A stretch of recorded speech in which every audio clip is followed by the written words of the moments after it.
I pull up the Cookies. we're unmuted. Okay, it is 8:37-ish, 8:36, 8:37 right now. We are meeting on this Clear Creek County BOCC on April 18th. And we're to have started at 8:30, so sorry we're a little late. And the first item for the day is public comment. Do we have any public comment in the room? Or there's none in the room. Nope, I recognize everybody online and they're all workers. Okay. Next thing, county commissioner updates. Take it away, somebody. I always say I don't have any, and then I think of something. So I'll start out by saying I don't have any. That's the same tack I was taking. George? I have a couple of things. We got an early heads up about a request that will come from NACO, the National Association of Counties, regarding the, what is it? Local Assistance Tribal Consistency Fund. This was sort of a second payment we received through the American Rescue Plan Act. And NACO would like to start a national center for public lands to really start to advocate for counties that have a lot of public lands. Right. And the ask that's going to come to us is to dedicate 1% of our allotment. I reached out and our allotment was $270,000. So Be $2,700. $2,700 is what it might cost us. I don't know if we have to do that to be able to participate, but it might be helpful. And there's some dynamics in NACO. It's a big organization with a lot of thoughts about what's appropriate on public lands. Right. So I don't know. Good reason to be there, in my opinion. Okay, well, yeah. So that's just an early heads up. It might be something we want to think about. I know dollars are tight, but as I understand it, and this is a question we need to be really clear about, that is a one-time ask. And what does it earn us? I don't know if I think we would be allowed to participate regardless, but I'm not sure. It might earn us participation in that center and the policy conversation that they're having as far as, how do we want to advocate for public lands? The thing we all agree on is that PILT payments should be high. That's payment in lieu of taxes. Yeah. For the public. Well, it's an expenditure. And so we probably ought to bring it back into a meeting where we put it on the agenda to approve that expenditure, to request it, rather than giving staff direction to spend $2,700 to join something new. Once we get the official request, yeah. I think so. Yeah, and I kind of support the idea, but in general, I'll tell you, I support the idea, and the reason is because even when you say it may not be in our interest because they may want to do a whole lot of things on public lands that we don't like. We got a lot of public lands in this room which are not under our control, and that's a good reason to be in that room and at that table to if nothing else, monitor what's going on and have some voice into the conversation, even if that voice ends up being marginalized, you'll at least know what's happening. And that's one of the primary reasons, for example, for being in NOCO and some of these transportation organizations is to make sure you just don't get dealt your future, that you have a voice in it. Yeah, So definitely. The next thing is an update from the Gaming Advisory Committee. We had our first meeting of the year. DOLA's staff brought a proposal to pretty dramatically change the way that law enforcement is allowed to apply.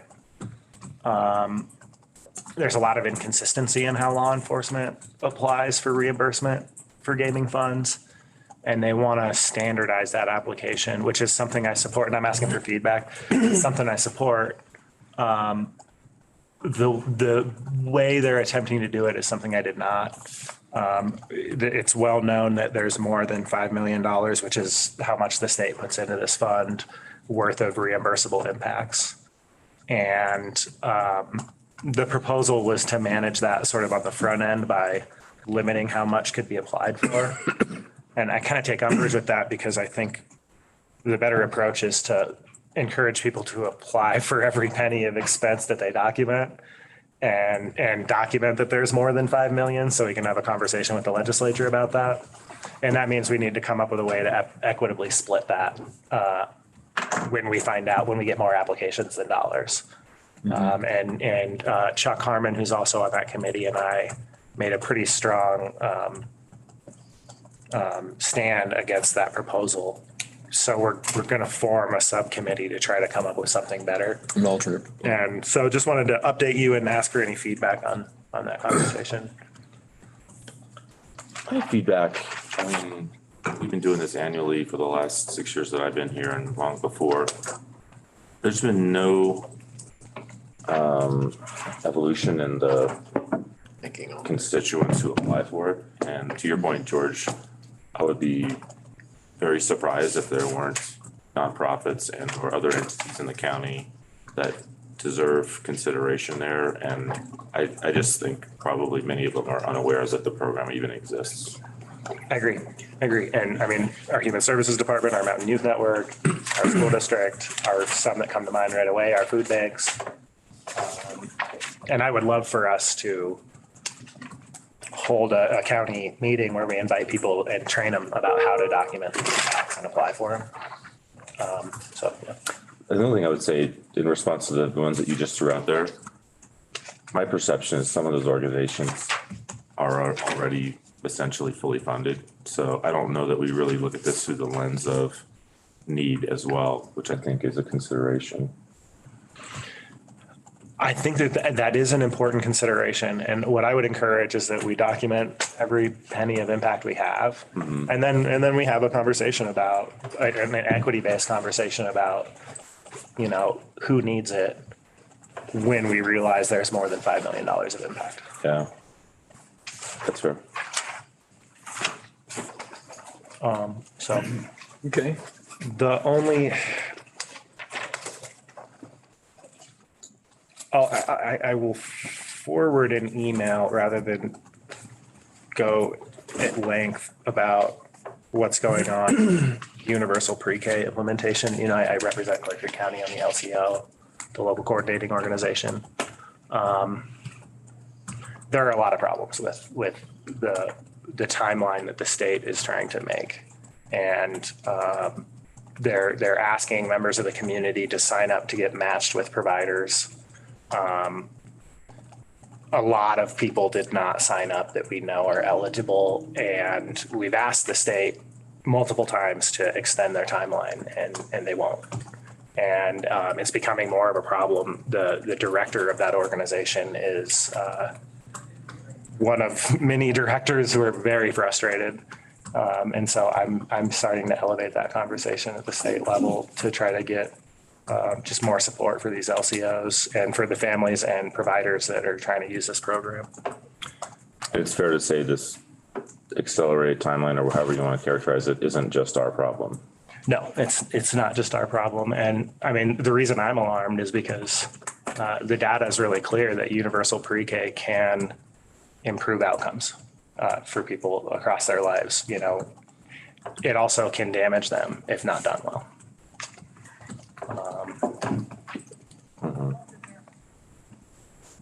And lastly, I've had some conversations about the EPA that I want to update you on. I think it's appropriate for executive session. I asked about the OU5 Superfund site. So I've asked Peter to add that to the agenda. If it's appropriate right now, I can read that into the record. Sure. So we can talk about it later today.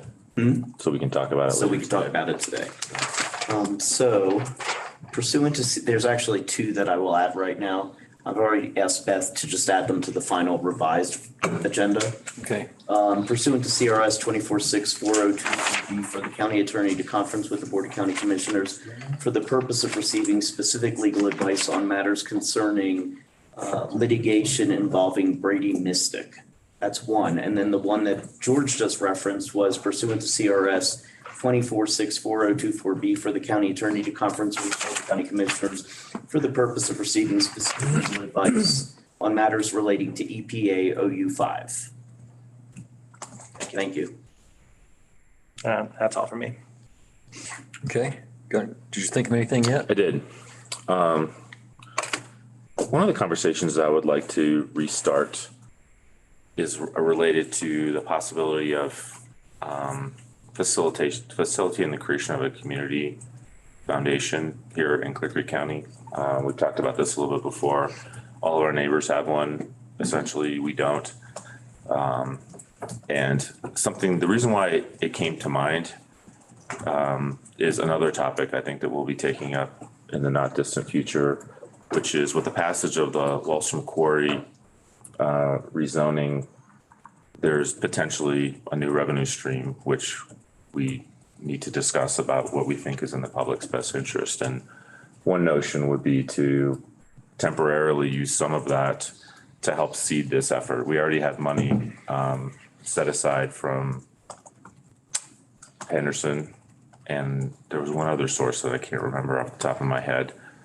But I'm interested in pushing hard on that before my term limit is done to see if we can make something happen, because I think it would definitely be in the best interest of the county. And yeah, just wanted to let you know that I'm thinking about that. And just as a quick reminder for anybody who wasn't around, one of the concepts was essentially working with Community First Foundation and becoming kind of a franchisee to innovative ways. One of them is for a lot of the retail organizations, they add a 1% voluntary contribution from their customers and use that as a funding mechanism. And what they've been very successful at so far is providing seed money for grant matches for significant infrastructure projects in the Evergreen area. And one of them is a safety enhancement on Highway 73. Another one was infrastructure related to sidewalks and in the Bergen Park area. So there's already a few different models that are out there working successfully that we'll look at. But yeah, I don't think this is a staff job to figure out how to do this.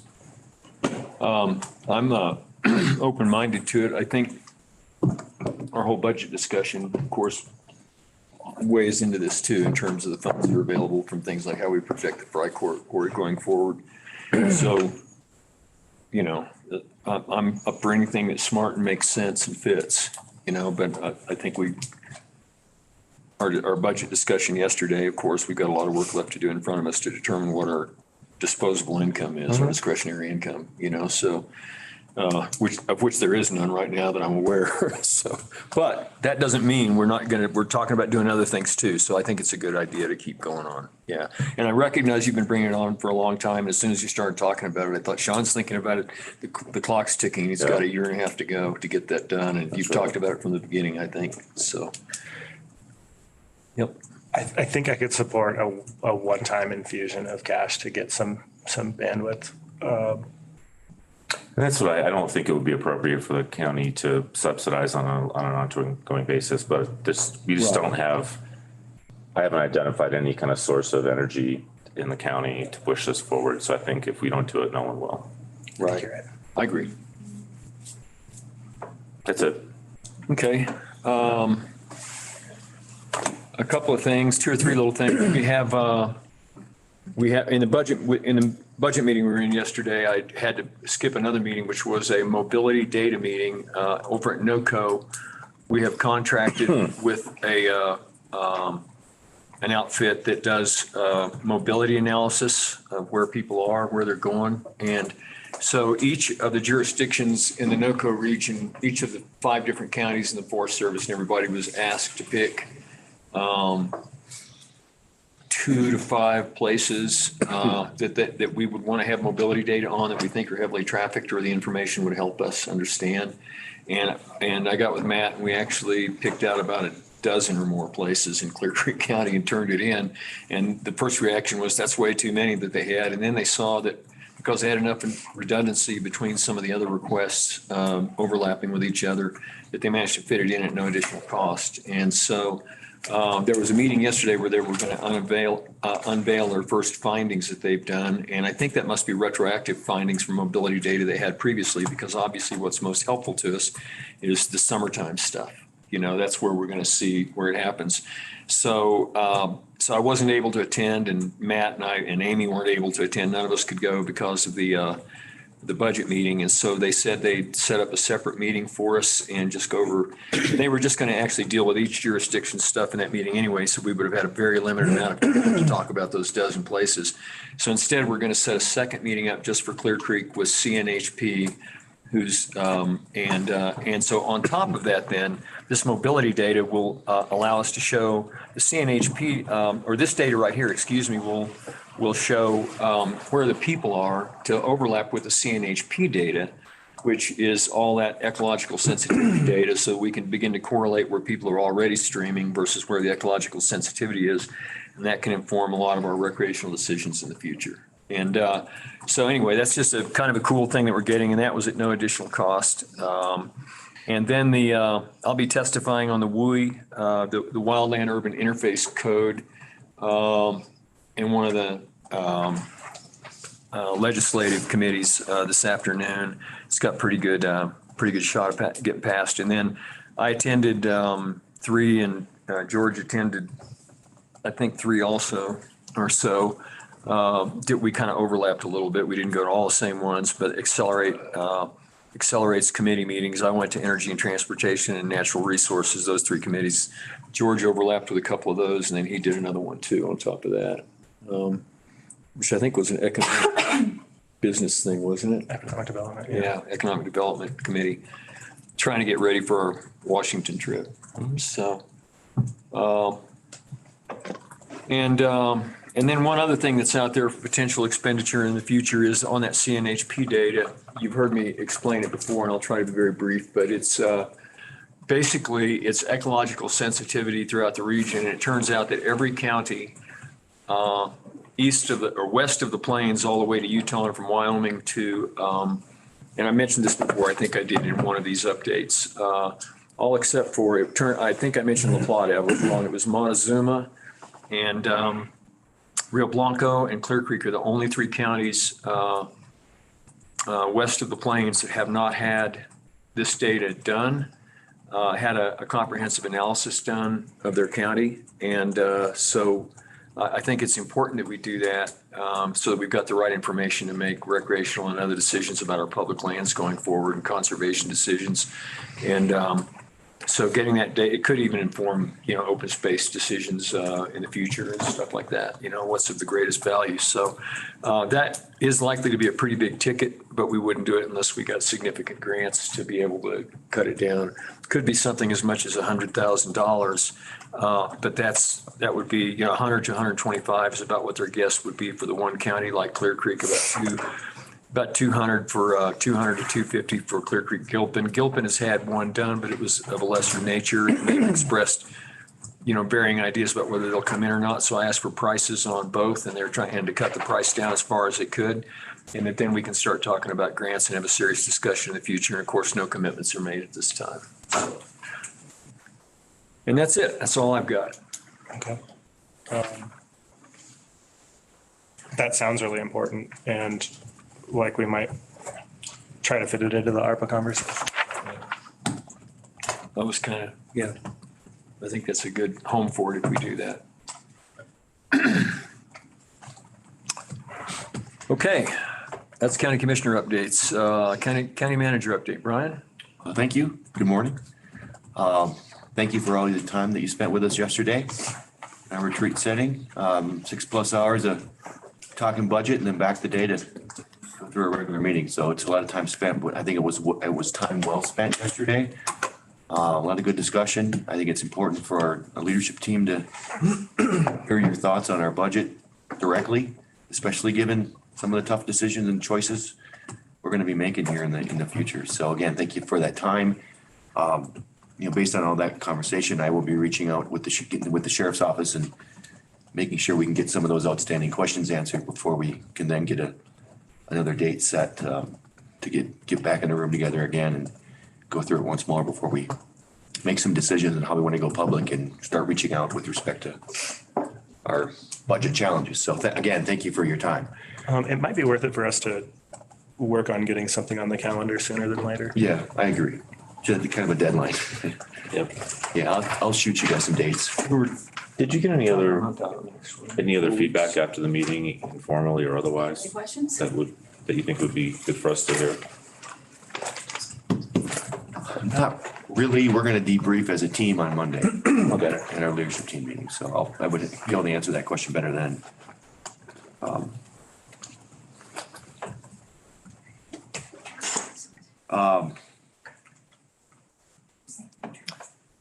Just a heads up that my wife and I made a rash decision on Friday. We're going to fly to Arizona Thursday night late, heading to a surprise birthday party. I'll be back on Saturday, so I won't really be out of town very long, but I will be out of state for a day and a half. So just a heads up there. And then I am attending some meetings of the City and County Managers Association in Glenwood Springs, end of next week, Wednesday through Friday. Okay. So I'm going to be there. And then Megan and I are working on a 4-day work week survey to get out externally to the public. Kind of more of a assessment of how it went, how can we improve on our hours of operation if we need to, that kind of thing. We're probably gonna get that in front of our leadership team on Monday and then get that back out to the public probably after that, so. Okay, I'm sure you'll get some predictable responses. Yeah, we'll see. And then just a heads up, we are conducting our IT director recruitment, heading towards a June 15th. Right now, that's tentative, but that's what we're looking at for an interview day. So we would probably do some kind of a meet and greet that morning and invite the three of you so you can have an opportunity to meet our candidates that will be interviewing that day. So I'll get that on your calendars, but just kind of a heads up, that's coming. That's the part of the start of our look at how we can dial back our IT expenses moving forward.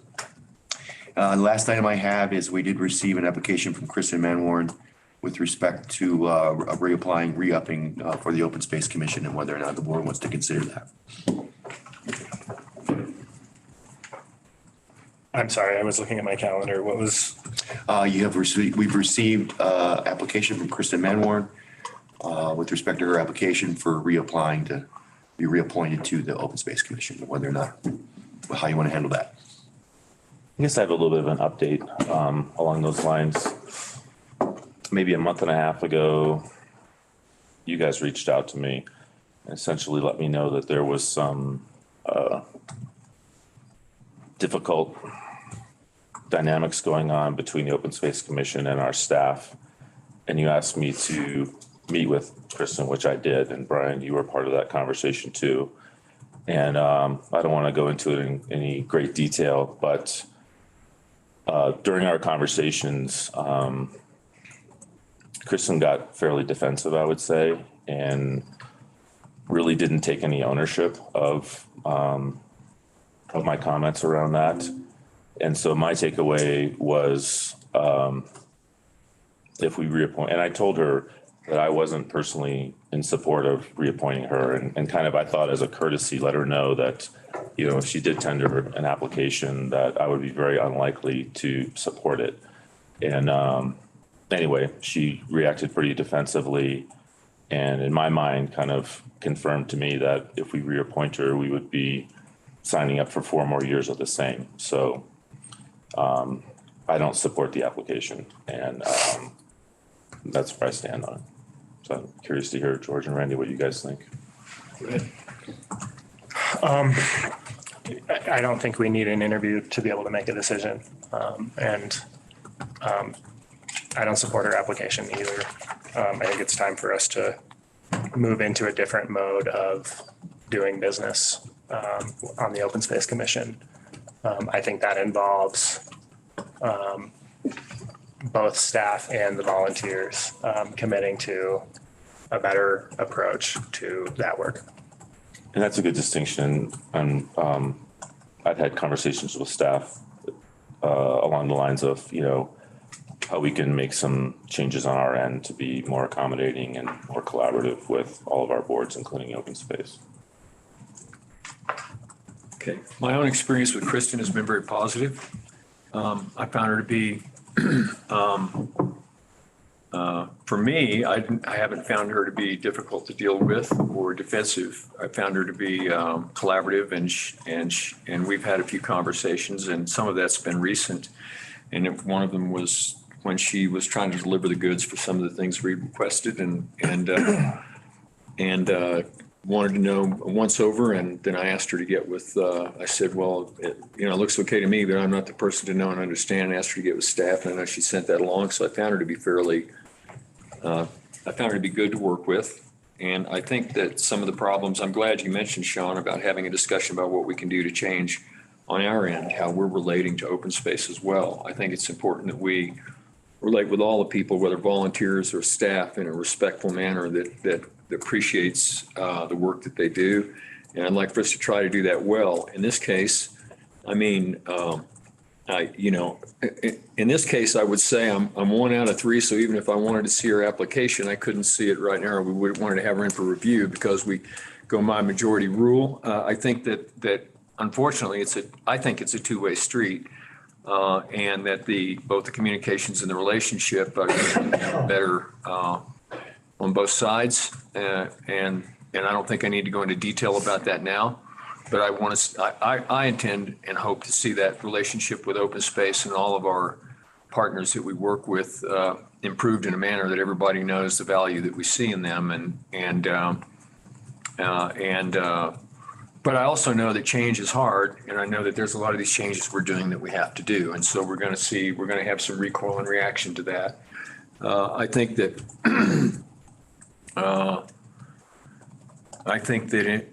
in reviewing the application myself, word for word, I found some elements in it that were helpful to me to help us, that I'd like to be able to talk about later on as we talk about how we carry on these relationships in a more productive and positive way that's fair to everybody out there.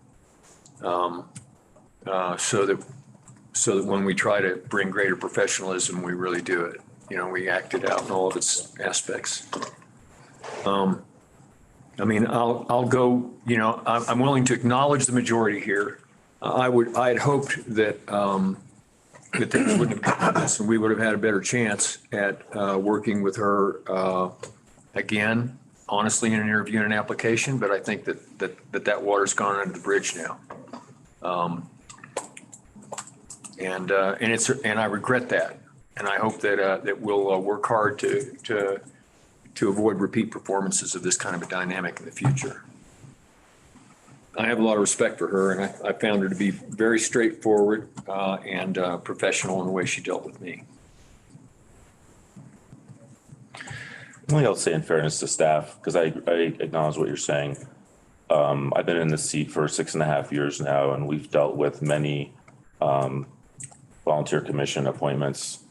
And this is the first time there's been any concern about staff's relations with them. And I think that's noteworthy to call out. I would hope that we would have a communication that goes from staff or the commission to Kristen, thanking her for her time and acknowledging the difficulties that we've been through and how that's going to contribute to our improvements as well. I think that's fair. I think that's fair as well. And, had I seen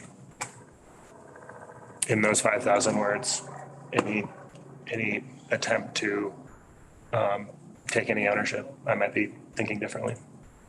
I noticed the same. Are you asking for a thank you that we write that comes Yeah, Beth can comes from you? respond to the application and thank her for her service. All right, that's all I had.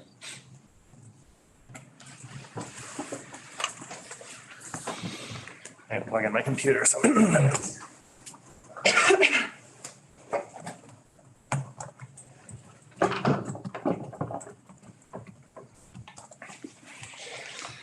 Just crawling around on my hands and knees. Licensing, Randy? Yeah, so it's 9:07, local liquor licensing authority agenda. Consideration of approval of special event permit for Team Evergreen, Nanette. There's nowhere to stand. Instead of you on. Quick and easy, it's administrative. All the departments have indicated approval, and last year and the year before, the event was run with no issues. So we would recommend approval. I do want to just comment, we do need to check just to confirm there is no public comment. Correct. So Okay, We don't- nonetheless.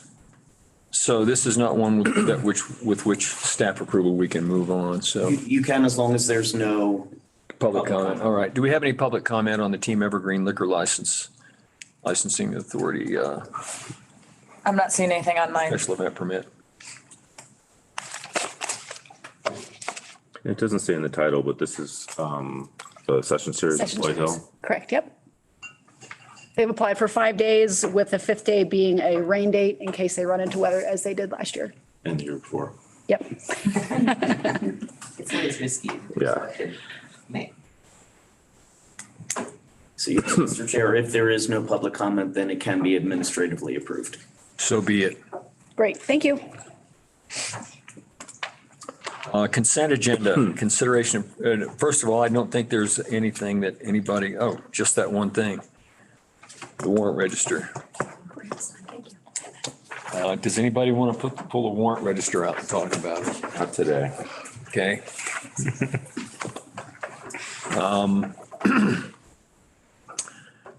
So, consideration of approval of the warrant register. Do I have a motion? Move we approve the consent agenda as read. Second. All in favor? Aye. Aye. Aye. 9:05, we're getting closer to being on time. Public hearing to consider approval of notice of final settlement with Concrete Express Incorporated for the Peaks to Plain Trail project for Clear Creek County. Martha. And I can just give a little background. The reason it says public hearing is pursuant to statute, we need to at least have the opportunity if there were any claims on this particular Understood. contract. So if there's no public comment, then it will be able to be approved. But I just wanted to explain why it says public hearing. Right. I'm just following what I was told to do. We've had to do this before. This is the process for giving people back their retainage. I mean, this was the Peaks to Plains project that we did from just east of the parking lot down under the bridge and around. And it's been done for almost a year. But CI took a while to get everything into CDOT because this was a CDOT partially funded project. And so you have to get all the I's and T's crossed just right from CDOT's perspective and filing all their assorted paperwork. So, and then we had to go out for public notice, and so we had to put in the paper and such. So we are almost ready to, tie up the bow on the project and have it all be done. And in the future, we won't be bringing these as a hearing, as long as they're published in the paper with the notice and people have an opportunity to notify of the claims, there's typically not a need for an actual public hearing. So that's just how we'll handle it from now on. Okay. What differentiated this one again? It's just been the pattern of the way that we've done them occasionally. Road and Bridge does not follow this pattern, and so it happens from time to time. Okay. It got placed on the agenda, so that's how we. It has to do that you have somebody who doesn't do it all the time doing it. Road and Bridge does it all the time. We do it. I've done it twice now or 3 times. And for some reason, it's All right. been in the contracts that were in the past, so we've just changed Okay. that. All right, good enough. Fair enough. So, that said, do we have any comments on this thing? Any questions or? Everything's completed to your satisfaction? Yes, All right, it looks great. all right. Do I have a motion? Do we need to offer public comment? I wasn't sure if we did, but did we off? Oh, I thought don't- We did, but Yeah, do we have any public comment on it? That was on the liquor licensing that I offered. I Okay. not on this yet. Thanks, George. Nothing online. Okay. Would anyone else like to comment on the final settlement for the Concrete Express Incorporated in the room? No? Do I have a motion? I move we approve the final settlement with Concrete Express Inc. for the Peaks to Plains Trail project for Clear Creek County. Second. All in favor? Aye. Aye. Aye. We are back on schedule and 3 minutes ahead right now. Thank you. Thank you. Appreciate it very much. Thanks for all the work you're doing on the project and, on the Peaks to Plains as well as at Open Space. Appreciate it. you. You guys have a good day. Thanks, Martha. Okay, update from the Mountain Youth Network. Should we start early or take a 3-minute break? Press on. For John. Huh? For John? Okay. Becca, Yes, where would you like to have us? Please up here.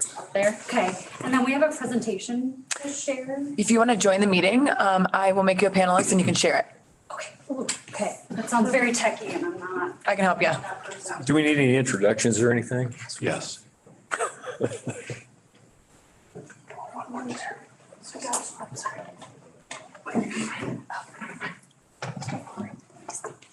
No worries. If you want to, yeah, you can.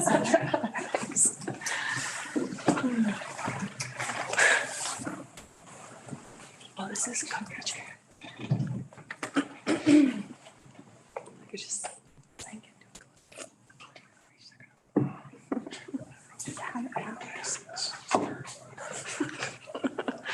Okay. So you can send these down there so that I'm not tempted anymore. Look okay. Not that bad. It's just- Whisper the mayor. Okay. And you're okay sharing. Hopefully it works. All right. Well, thank you so much for having us. We thought it would be a great opportunity to kind of catch you up on what has been going on in this last year. So I'll open with talking about our prevention efforts and kind of the behind the scenes of a lot of our work. Then Ben and Hannah will share about the Trek programs, specifically Trek Outdoors. Mackenzie, our newest hire, will share about the Trek Team Council efforts.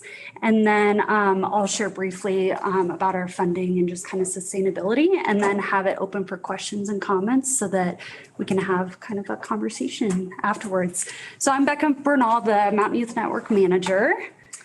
Mackenzie Angelier, the Trek Team Council Coordinator. Hannah Jensen, Youth Programs Coordinator. Ben Shea, Youth Involvement Coordinator. All right, so we'll get started. You know who we are, right? Yeah, We've got little familiar. name tags. Yeah, you have name tags. We didn't have our name tags, so apologies for that. So I wanted to share first about our community organizing for prevention. When I started in this role, we just found that there was kind of a misunderstanding of what was really grounding and motivating our work, which is youth substance abuse prevention. And so this has been what launched our funding, and then we got our second round, which is a 4-year cycle. And in that effort, it's really developing a strong community foundation of having a coalition that is really driving the work. As the Mountain Youth Network Manager, I function as what they call the community mobilizer or the CTC facilitator. And so what I found is, especially we've worked really hard in this last year to formalize our system quite a bit more. And so here on the slide, you can see defining that level of involvement of whose roles are what in our coalition and who's involved in our work. And then as well as a decision-making protocol, which was just adopted in March, and really defining what kind of decisions the coalition should be making, how we document that, who it's shared with, and so forth. So some of the next steps in that process will be coalition bylaws. That has been roughly started, but really trying to formalize so that, once again, we just noticed of not dependent on a singular person, but a lot of people are informed of how we operate. And there's also just documentation so that we can be a stronger program and organization. And then the other thing is our racial equity assessment. This was an ask of this specific grant, but it's really to understand our cultural demographic context of Clear Creek County to make sure that we are reaching as many people as possible and making sure that we are responsive to our community the best that we can be. So that in brief is that funding source and kind of the behind the scenes work that is going on that isn't very well known because we get to hear about the fun programs that kids are involved in, and that's awesome. But this is a huge thing that we really can't do without our coalition members that are highly invested in this process. We contract a number of those people, but again, they have really stepped up to take charge of this work and ownership, which is the model from the University of Washington that we're following. So the next thing to chat about is the fact that we are data driven. We want to make sure that we're evidence based and doing best practices in our work, and a lot of that has to do with going back and evaluation. So we really do focus in a lot on the Healthy Kids Colorado survey. Our response rates were not super stellar the last round. Those are taken by the middle and high schoolers. But the next survey will be this fall.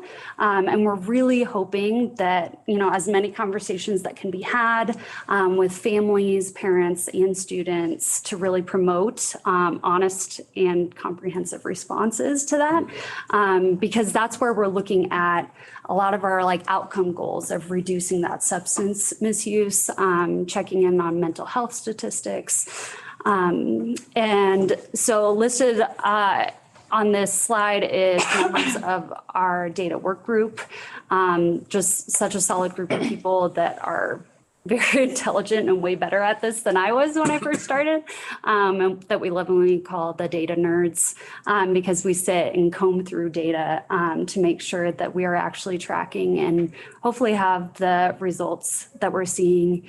And we have seen great trends when it comes to reducing that substance use overall. But last month, we landed on these risk and protective factors, which I won't spend too much time on because we have a lot to cover in this time. But we landed on these risk and protective factors, and essentially it's based on our data, so it's custom to Clear Creek County. The next steps in this would be our resource assessment work group, which they essentially look at our responses of strategies or programs to work towards improving these risk factors and bolstering that protective factor.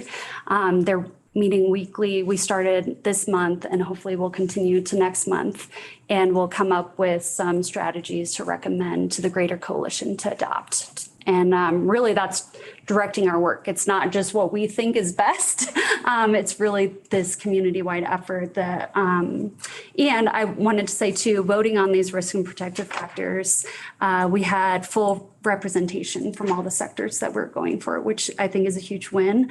Obviously, we want to continue recruiting and involving more people so that everyone's voice is represented in that.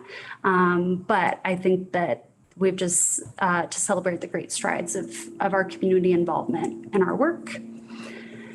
So, yes. Oh, go back. Well, you're on that. On it. A quick question about this slide, because I know it came up in the meeting where we decided on the protective factors. And you probably know it also came up in our public health improvement plan around wanting to see risk factors and metrics related to suicide ideation, behavioral outcome, health outcomes in general. And I think after participating in that meeting and after kind of hearing what I've heard so far in this presentation, that a big reason we're focusing on substance use is because that's what the funders are asking us to do. Is that correct? Yes, that is fair. It definitely is part of some of our other funding sources is mental health focus and hopefully having those greater outcomes. It's something that we all personally track because we have just seen the data show, and not only the Healthy Kids Colorado data, but some of the statistics that the school is collecting, as well as just our own personal experiences working with students of the mental health struggles that are going on. So absolutely that it is prioritized. The protective factor is one that highlights the mental health support, and that protective factor community opportunities for pro-social involvement and connection, where that's where we see our role is to become those trusted adults in kids' life to offer additional support. We can't offer counseling services, but to be able to connect them and to share a little bit more about that in our Trek Outdoors program with social emotional learning and those kind of things. But yes, I will continue to share and cry out that we have a mental health crisis for our young people that we need to be very much aware of. And I think just to add to that too, a lot of our events, we partner so heavily with like the rec district and the school district and other organizations. And so like when we're hosting teen takeover events or we're taking kids climbing, so often we're partnering with organizations like Resilience 1220, or like JCMH is always working with us. And so there are organizations who are better fit to handle some of those that, stand side by side with us. And so we have that kind of like resource network in place to connect students to those outlets because we see it as a necessary piece of the greater equation. Ben, can you share what Resilience 1220 is? Yeah, so Resilience 1220 is an organization based out of Evergreen that works in Clear Creek, Evergreen, Park County, and Gilpin County. They offer free counseling sessions for students. They also have expanded and offer that for teachers, and they do support groups for parents. And so it's a great network for students or young people to be able to connect to mental health services without some of the barriers that exist going through their primary care or things like that. And so I, don't want to get into the nitty gritty of all the legalities and things like that, but it's a great access point for young people who want mental health support, but don't feel that they can always go through their families. So I think I just learned recently 12 to 20 is the age group they serve. yeah, so 12 to 20 is, Resilience which 1220. aligns really well with what we're doing. And so we typically have the same populations as students. Yeah, and one more thing I'll add there is that not only are we trying to become those trusted adults, but we're trying to introduce a network of trusted adults to these students and, Resilience 1220 counselors or the rec district employees, all of those people form that support system as well. So I'd say that's also our role in that effort. I think it's good that this has evolved from where it began, but where it began actually was, as I recall, prior to Mountain Youth Network, I can't recall the acronym, who we were before Mountain Youth. It was Clear Creek County Communities That Care, which was a lot of Communities that Cs Care, that's what I was. that were going on there. Yeah, and so it was primarily it was the primary focus at the very outset when it began was substance abuse. But at least it was finally the recognition that substance abuse wasn't something that sat alone in a silo that you just stamped out over here, that there were reasons that it's there and that in the youth community just the same as there is in the adult community, and that they really are, how do I want to say, codependent, almost dynamics, not codependent in the clinical mental health term, but codependent in that they're the mental health and all other risk factors lead to substance abuse, but substance abuse is also a symptom and a response in itself. I mean, it's almost like it almost identifies this risk, and the risk stands alone as its own problem. So if we can work on all those things for kids to give them healthy things to do and help them with stressful relationships, that we can begin to we can reduce substance abuse, but that's only one element. The other things that lead them to substance abuse are actual threats of their own with or without substance abuse. So it's a healthier life that you bring to them. For me, anyway, that's how I interpret everything. And so I think it's really important that you've evolved to a really holistic view of how those things all tie together. And one thing that isn't on here is one of our funding supports BOP and life skills training, which we provide at the middle school level. And so there's lessons in that where it's coping with anxiety and those kind of things. So there's additional tools that we're supporting, equipping students with. So, yeah. Sorry I talked so long. Go ahead. So the next thing actually feeds in really well to that because we talked about the importance of having additional trusted adults. The positive youth development training has been a huge push for us, and I just kind of wanted to take a second and recognize that we have 90 community members that have been trained so far, including George. And Brian was supportive of getting us in front of all the department heads for our county, which was really awesome and just a great experience for us as well. I feel like every time we enter those trainings, we learn from the people in the room. So we're super grateful for that. This 90 doesn't include some mini sessions we've been doing with the Clear Creek Middle and High School staff on a weekly basis this semester. So that is without including that entire staff. And just to note too, that 64 of those 90 was just in the past 2 years. So we were really going after it this last year, especially Mackenzie is our news trainer. And then I hope hopefully have one in mind to replace me. And I think that that'll just continue going on. We've just had such incredible support from partners. Our first responders had an amazing presence at our training, I think in September. And then just a shout out to the rec district as well, just for being phenomenal in it, of not only adopting the approach of really supporting youth to reach their full potential, but as well as like really encouraging all of their coaches, their summer staff, their board members to take the training as well. So What about parents?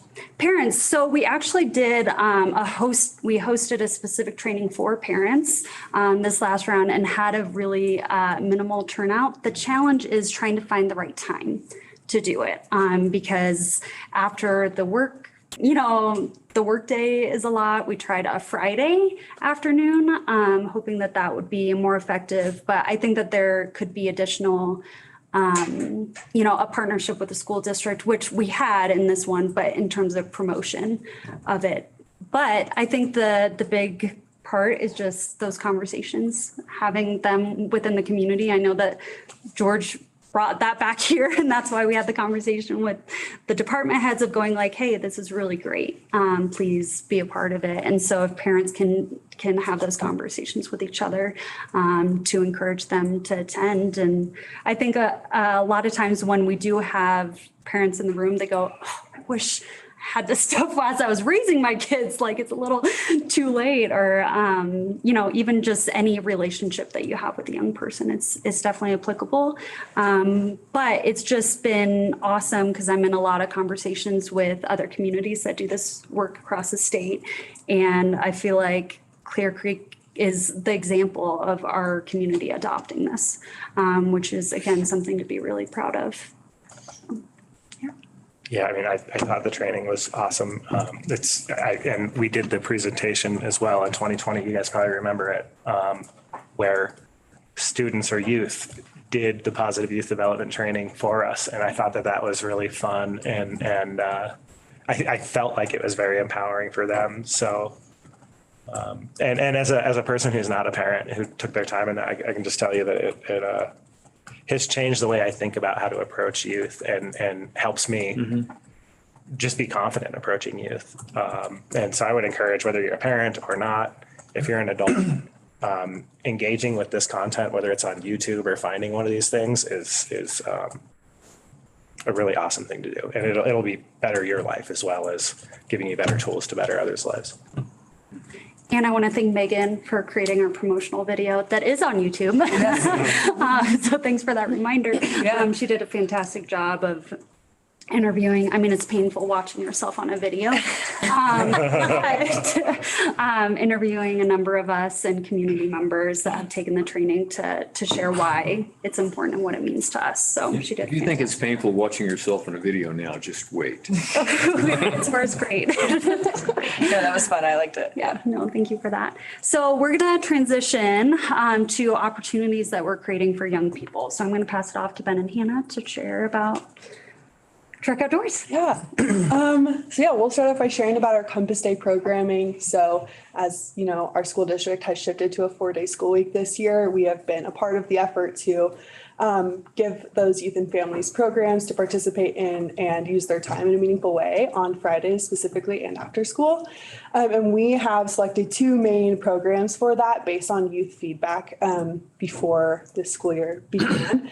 And those 2 programs are climbing and skate park trips. So to speak to the climbing a little bit, it's been great to see it kind of start off with some interest, ebbing and flowing, and now to see that so many different students have gotten to try something new that they haven't maybe had the opportunity to try, because climbing can be kind of a high bar of entry sometimes with, the fee to get into the gym, the equipment, and once you're in there, what do you do? It can be super embarrassing. And so we have taking down all those barriers between transportation, getting those shoes and chalk bags for students for bouldering.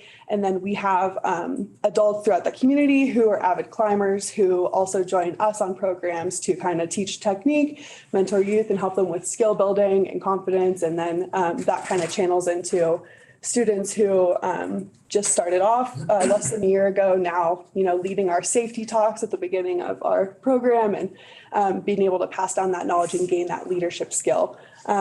So yeah, that's kind of what's been happening climbing wise. And we are hoping to get outdoors as the weather's warming up because we have such awesome climbing available locally, contracting through different guiding outfitters and things like that to be able to climb in Clear Creek. And some of the students who've been climbing with us since July are definitely excited to move from the gym to outdoors here pretty soon. The other kind of cornerstone for our Compass Day programming is the skate park trips. And so it's been a huge community project for the last couple of years to try to move the ball up the hill to get a skate park put in here. We had the old one and we want the new one. And it's been really eye-opening to see how many members of our community are in support of a project like this and how many students at Clear Creek really identify themselves as skaters. And so our skate programs can be a little bit of a challenge at times as they're not the most reliable students to show up. And so like on a Thursday, I'll have 23 signed up and then 10 will be at the rec center on Friday, but then 5 who weren't signed up will show up. And so it's a constant group that's changing, but our numbers have been really great. We've taken out through the winter months with snow dodgers going on as well. We've been able to take out about, 10 to 15 kids every Friday. And then as we roll into the summer, we take out usually like 2 rec center vans or the roundabout bus and a rec center van. So we get really great program numbers from that. It's been awesome to see organically how older students have taken kind of lead on mentoring younger students. Skating and climbing are these great outlets for kind of like really tangible challenges that you can then, reach these goals, and it translates to life outside of that. And so whether it's, going up one climbing rating or landing a new skate trick, it really fosters kind of challenging yourself and an area for older students to mentor younger students. A great little kind of like anecdotal story from a recent skate trip was one of our high schoolers was just chatting with me about one of our middle school skaters who's a really great skateboarder and has a lot of potential to, like, if anyone could be a pro skater, he probably could. The high school student saying, I hang out with him and he's one of my friends so I can keep him, focused on skating and not getting pulled into bad habits. He says, I'm really worried that if he hangs out with the wrong crowd, he's going to, do something that is going to send him down a different life path. And so to hear our older high school students just naturally saying that and saying, I want to take these middle schoolers under my wing and I want to, make sure that they're making healthy decisions is just, that's proof of our programs right there. And I didn't even ask him to say that. He just put it out there on the spot. And so those skate park trips have also expanded into Monday night skate park cleanups. A lot of these students need volunteer hours to graduate. And so we take kids down to curbside, the closest indoor skate park, and we mop and broom and sweep and clean up that park because it gets really dusty and slippery and dangerous. And they have just been so excited to show up for that. And these are students who aren't showing up for the Slacker or other volunteering opportunities. It feels like they're really impacting their community and it's something they're excited to do, not just checking a box to say I did my volunteer hours. When we go back to curbside on Fridays, they're telling people in the park, like, oh yeah, I cleaned this on Monday. Like this is, they have ownership of that space and they're proud of the work they're doing. So, yeah. You look like you might know how to use that thing. A little bit. I learn a lot more from them. They're a lot better skaters than I am. Did the cast finally come off then? Yeah, about this time last year, I might have had a broken bone, but from a program, but it's healed. It gave him like street credit though. Ben went out there. He kept skating after he broke it. It was like, dang, I File a workers' comp claim? No, it's a great program. Also, one thing I just want to note, this is across our programs, and this is actually a little bit of older data from our partner gathering. So this was a few weeks ago, but we've had 313 plus user days since January 1st. So one user day would be like one student going to one program 1 week. So if the same student went 3 weeks, that'd be 3 user days. But yeah, so those are all of these like touch points we're having with students in our programs. And yeah, even it's fun to say in the past few weeks, I'm sure that's more. Yeah, so next I just wanted to kind of update everybody on our overnight programs that have been going out. They've been a highlight for me. I think this is my favorite part of our work. But yeah, on these trips, our most recent one was a hut trip to Vance's Cabin, which is a 10th Mountain Division hut outside of Leadville. And yeah, you can see some photos from that trip up there. Yeah, one thing that we integrate into these overnight trips is unplugging students from their technology, which I had heard y'all had brought up in a previous meeting, and there was some concern around that. So I'm happy to report we're seeing the effects of getting students to have some distance with technology and interact with their friends and trusted adults face to face, even if it's for one night and 2 days. It definitely makes a difference and reframes that for them. One example there is, we have all the students leave their phones at home for this hut trip. And this, I don't know if anyone's ever heard of goat cheese taco cat pizza, something like that. It's a card game that involves a lot of slapping on tables and screaming. But students, I don't think they even noticed that they didn't have TikTok or Snapchat or whatever was going on because they were so absorbed in this card game. And as we were kind of debriefing our trip, we're saying like, hey, how can we take this connection where we've kind of broken down walls between friend groups? We've really fostered this space where everyone's welcome and it's very emotionally healthy. How can we take that back into school? And the students suggested like, we should all sit at lunch together on Monday. And now I hope it's still going a couple weeks later. But when we were at the school on Thursday, students were not on their phones. They were sitting together at a table and they were playing this card game. And so They were talking and stuff? yeah, they were talking face to face, believe it or not. So that's just, kind of a tangible example of, I think we all know that technology can have a detrimental effect on our students' mental health. And so this is one piece where they're kind of forced to see a different side of that and how they can reframe that in their own lives. We do a pre and post survey on our overnight trips, and that measures social emotional learning. From a company called Hello Insight. And just looking at our results from this past trip, something to note is that 100% of the students on this trip succeeded in at least 3 core social emotional learning categories. And so what that means is if a student's going in with an emerging capacity in social emotional learning, they grow. And if they come in with an advanced capacity, they maintain or grow throughout the trip. And so to see that 100% of our students have grown in at least 3 of those capacities or have succeeded in 3 of those capacities is really encouraging. And another piece of data there is to see when students are adding trusted adults after a trip. There's questions to identify before the trip, how many adults in your life can you go to if you had an issue, or just kind of who are those trusted adults in your life, how many do you have? And to see those numbers go up between pre and post trip is very encouraging because that's a very strong indicator of students' behavioral health and well-being going forward. So that's kind of a little snapshot there. Students are helping out with cooking, they're leading each other, they're coming up with their own itineraries for trips as we're going to be engaging in our high school trip. Next month, the students completely designed the whole trip from start to finish, and they'll be going on a trip they designed, which is really great. Kind of a list there of our different trips between backpacking, camping in Moab, hut trip, as I mentioned, and then we'll be going to the sand dunes. And our 6th grade camping trip this year will be 2 nights and all together with all 3 of the elementary schools. And so be thinking of us on May 31st through June 2nd this year, because we'll be with 40 middle schoolers. Really exciting news, and I think a number of folks in this room are aware of this. Hannah and I went to a conference last year that's focused on kind of the outdoor industry in Colorado as it relates to kind of it being an economic driver.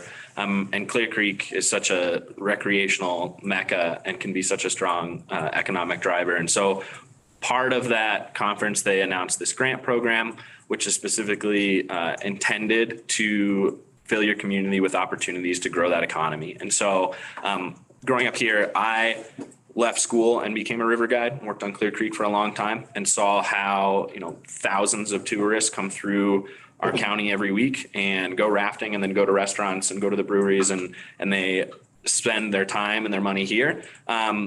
It was a huge economic burden to get involved in that as a job right out of high school because of the certifications and the gear and things like that. So we looked at this grant opportunity and said, what would be the best set of tools we could give students that are graduating or about to graduate to land right in the outdoor industry in their hometown and support the economy here. And so our grant, we applied for 60 students over 3 years to receive their wilderness first aid. their Swiftwater Rescue, and their Avalanche One certifications. So through both of these, their direct employment opportunities are right into anything to do with the river, ski patrol, and kind of the broader outdoor industry as a whole. We have in our grant kind of a number of occupations that either require this or recognize this as a valuable certification as a stepping stone into other certifications down the road. And so beginning next spring, Hannah and myself will be instructing a course in the high school for juniors and seniors where they will get the WUFA, the Swiftwater, and the Avalanche Rescue all for free in the class during school hours. And then they will leave their junior, senior year with 3 really employable certifications that's relevant to our, economy here. So super exciting to know that 60 graduates will have opportunities to do some pretty remarkable things in the outdoors. Great. All right, we're going to pass it off to Mackenzie to share briefly. I know we're coming up on time, so.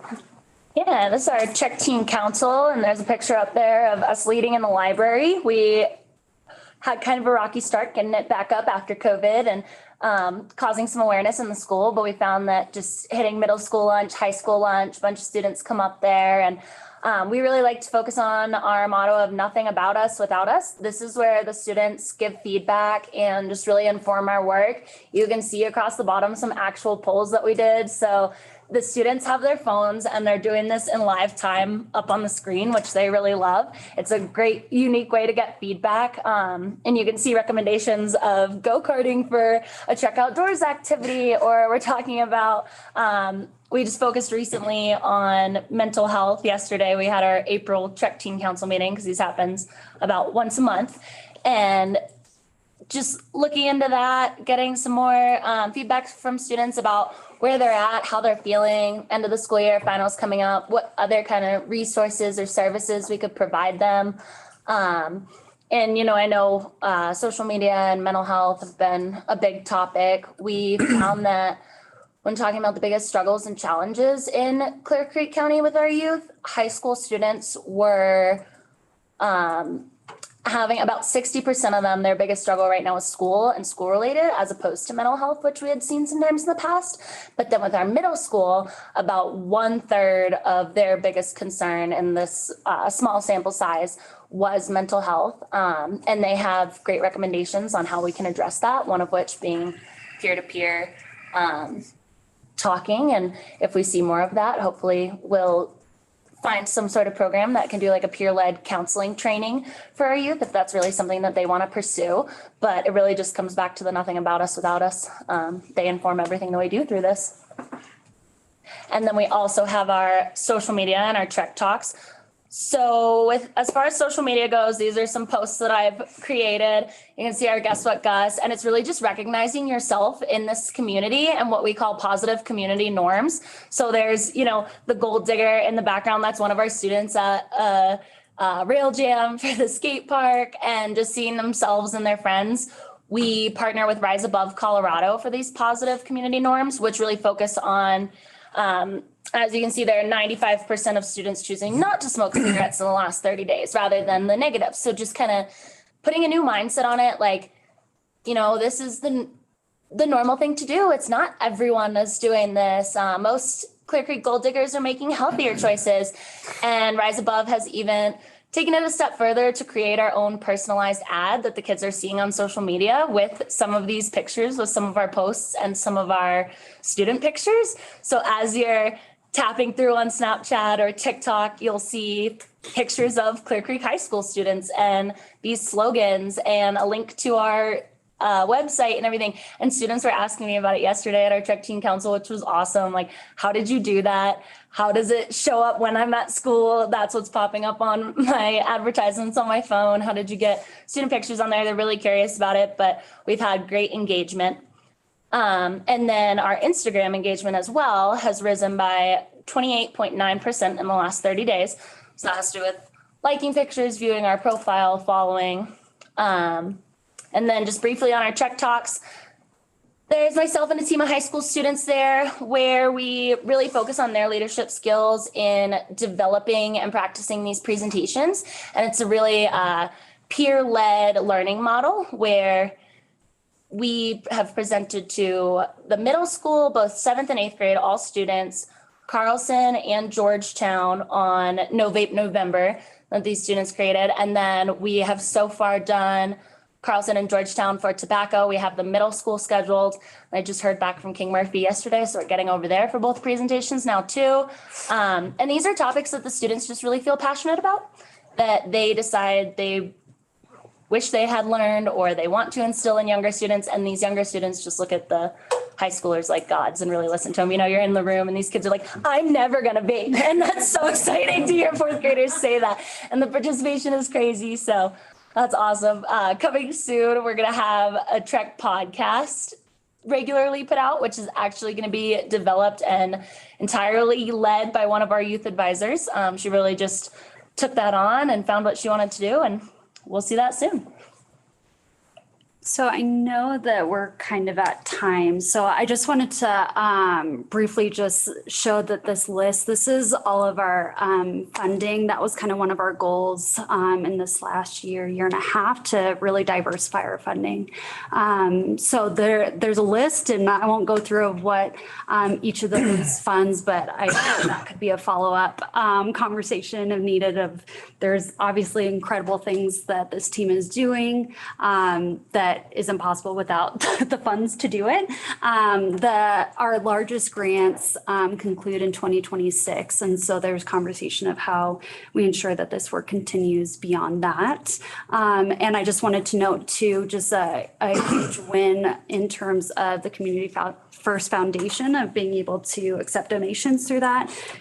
Peter and Annette were phenomenal in terms of helping us get that going and started, which will just give us a little bit more flexibility in our funding, because so many of these grants are so highly earmarked and specific to the work that they're requesting of us. But whereas Community First, we could have, do specific fundraisers of repairs on the bus or a specific trip. So it's just an awesome opportunity. One last thing on that screen, the outdoor recreation grant, one thing that we like to celebrate is we were the largest recipient in the state for this last round. Wow. And so I can't remember how many specific projects they funded, but we were the largest project that they funded. Yeah, there was around a dozen of them, so that we were the largest awarded. Thank you to Becca Abrahamson for her support in writing that grant for us. So, yeah, and so just this last slide, I don't know if there's a whole lot of time for questions. I want to honor time and the rest of the agenda, but this is our team. So if there's any other follow-ups that people have or questions, here we are. And yeah, we just thank you so much for your time and having us. I have a quick question, but before that, thanks so much for what you guys do. It's obvious that you are passionate and are making a big difference in some kids' lives, and that's not unnoticed. My question, and maybe it's something to ponder and come back later with too, is what's missing? Like, how are you guys constrained? How can we help on this side of the table for you to help, take your vision to the next level if you think that there is a next level?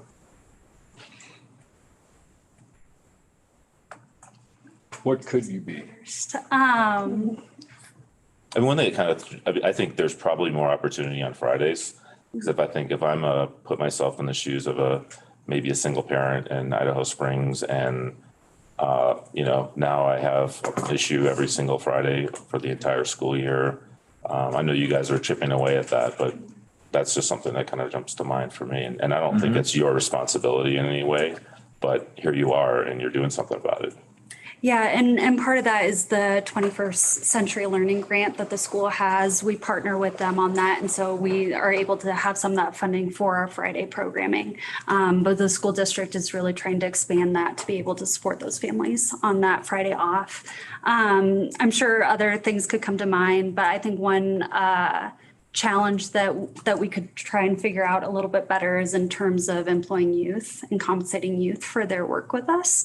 That's just something that we went back and forth about in terms of they can't really be contractors and employees, and there's just kind of barriers that I think we didn't realize until we were actually doing it this year of going, man, I wish that was a little easier to work through, because students want to get involved, but part of the models that we're encouraged is offering that compensation to them and showing, one of the polling questions we asked of like, how can adults support you better?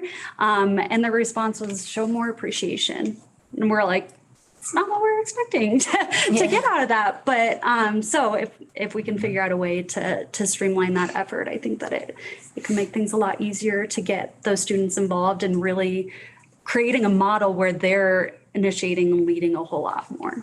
So because we have limited students and they're pretty overtaxed, and we just found, especially after COVID, that it's a lot to ask to go, hey, can you do one more thing?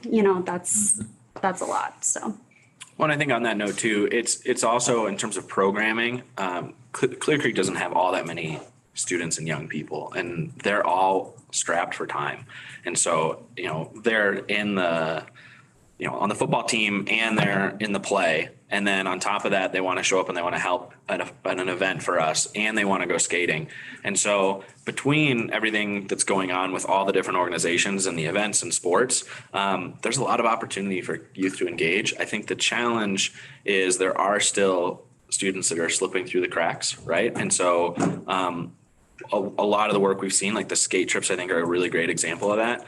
Like there's movies and shows and culture about it that says like the skaters are, anti-system but now like they're going to Gould and they're asking, hey, can we put skate park features at the school, and how do we do that? Right. So that was one particular group of students who were kind of falling through, and we were able to kind of pick them up and support them. And as the student body changes and evolves, our programs will evolve and change with them, and hopefully continue to be like a catcher's mitt, grabbing students where they're interested. But yeah, Friday programming could always be something that expands and grows. Well, thanks. Appreciate it. Very nice. Appreciate it. Thank you.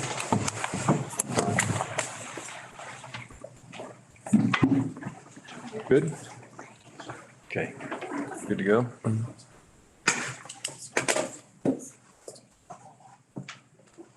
So our next item is a work session to discuss the co-responder program. Brian Bosshart and a crew of many. Yeah, I don't know. This should not have had my name on it. It should probably read Brian Monsu and Sarah Casano, as they're the two that have kept our team moving with respect to this effort. They're here to present to you where we are at with moving on your direction to form a co-response program. Sheriff Albers has been part of our team in support of this effort. Chief Busick has been part of this team in support of our effort. Chief Williams from Georgetown as well. And I'm excited about what they've come up with in terms of how we can improve on those in our community who are in crisis. So we've got more chairs if you guys want to come up. Do you want me to move? I can move into the crowd again. They're heading up the presentation, but I'm sure they may have some answers to some of the questions that may come forward. But I'll turn it over to Brian, Sarah, and Go. I might have to have one of those. This is Captain Clark Church. I don't know if you guys have been, okay, you guys are. Matt. Okay, folks. Sorry, I'm getting a slideshow ready. This is Sarah Casano. Nice to meet you. And bring your dog every time you come, just class. She's in our office. I saw her earlier. Yeah, I saw her walk through. And back there's Captain Aaron Crowley. You're going to see a lot more of him as we transition, which we need. That reminds me, I am going to step down from the free TAC, and I would like for him to be interviewed to take that place. He is the one doing all the legwork behind the free TAC stuff now, including grant work tomorrow. So we'll put that on the agenda to do. Oh, the grant reviews? Yeah, grant reviews are tomorrow. So. Exciting. Yeah. All right. Cool. Great. Just tell me to be quiet. You know how I am. Cool. So we're here today to talk about the co-response team that we've been developing. We've decided to call it the CHAT team, which is the Clear Creek Health Assistance Team. Just general overview, CCMS will hold program control, but we'd really like to have a resource committee, a group of folks that we can talk to and find assistance for with anything that we might be struggling for. We just need resources, and that's going to include DHS, county and municipality, law enforcement, public health, and then really any community stakeholders that feel like they have an invested interest in providing care for our community. And we're going to go through this, but feel free to answer or ask questions as we go along. I think that'll just go with the flow. The response team model will partner a paramedic with a licensed clinical social worker. Calls to the chat team will be dispatched through Clear Creek County Dispatch. Law enforcement and EMS can also initiate the chat team response from the scene, any scene that they happen to go on that the chat team isn't dispatched to. And eventually community and members will be able to request the team directly. And this seems to happen in other communities, just as people get to know the name and get to know that resource is out there, they just start asking for that right off the bat. The paramedic that will be working with the team will be myself. I have a community paramedic certification, which aligns with the model that we'll be talking about a little bit later. Additional services aside from immediate crisis intervention will be outreach to community members with known history with LE or EMS who have co-occurring disorders, outreach to areas of the community where members may need support, general resource navigation, and then we have what's called a community integrated healthcare service, which is the licensure that all of this fits nicely into, which allows us to provide ongoing care for patients after we see them for crisis or if we've been contacted for ongoing medical or behavioral health needs. Just to add on that. So what we've seen is usually when you go into one of these co-response teams, it could be done through either law enforcement or how we're going about it. And that's the community integrated healthcare system or community paramedicine. Nice thing about that is we get to kind of fast track through the legalities because with that community integrated healthcare system, it goes through our medical director, Dr. Branny, who we don't have to create any kind of law HIPAA stuff to share information between some of the other like say for example the JCMH and the clinic in Idaho Springs. We already have those forms in place where we can communicate directly with them and not have to start over legally with that. So there's usually two ways to go into work. We're picking this direction and it kind of makes it easy to fast track into it. Sure, and I have some more information on that in a couple of slides that shows directly from the laws that govern those agencies, exactly how we fit in. General funding, so far we've already been awarded $135,000 through the Peace Officer Grant. That's for both the social worker pay that we're hoping to do, as well as for some software that we're hoping to get that'll allow us to really easily navigate resources for patients. The behavioral health grant was $367,000, and that extends through the end of 2024. Again, that's going to help with software, salaries, and hopefully a vehicle. And then the EMTS grant will be paying for half of the salary of the community paramedic. It is to be defended on April 19th, which has already happened, and mid-May with final answers in June. So we've currently applied for $657,000, and we've been awarded $135,000. More information about those should be coming soon, though. And with the funding, I mean, the whole theory behind this is that it's going to be grant funded for the FTEs we're going to ask for. The request for proposal for the gateway to the Rockies has just come out. We're going to use that for some more funding possibilities. And then as, starting out very modest, but the curve will become will become very sharp very quickly. And then next year we plan on really using that funding. We have the data to back it up to continue getting that funding. The theory is to always have this grant funded. If we ever fall short in the time in the years to come, we're also with the data that we collect, we're going to see where these calls are coming from, if they're municipalities or if they're in the county. And then if we can step in and use this tool and the sheriffs or police departments do not have to be dispatched to these locations, then we're going to ask for funding from the municipalities and the sheriff's officer if it shows that we are saving them time and effort and money.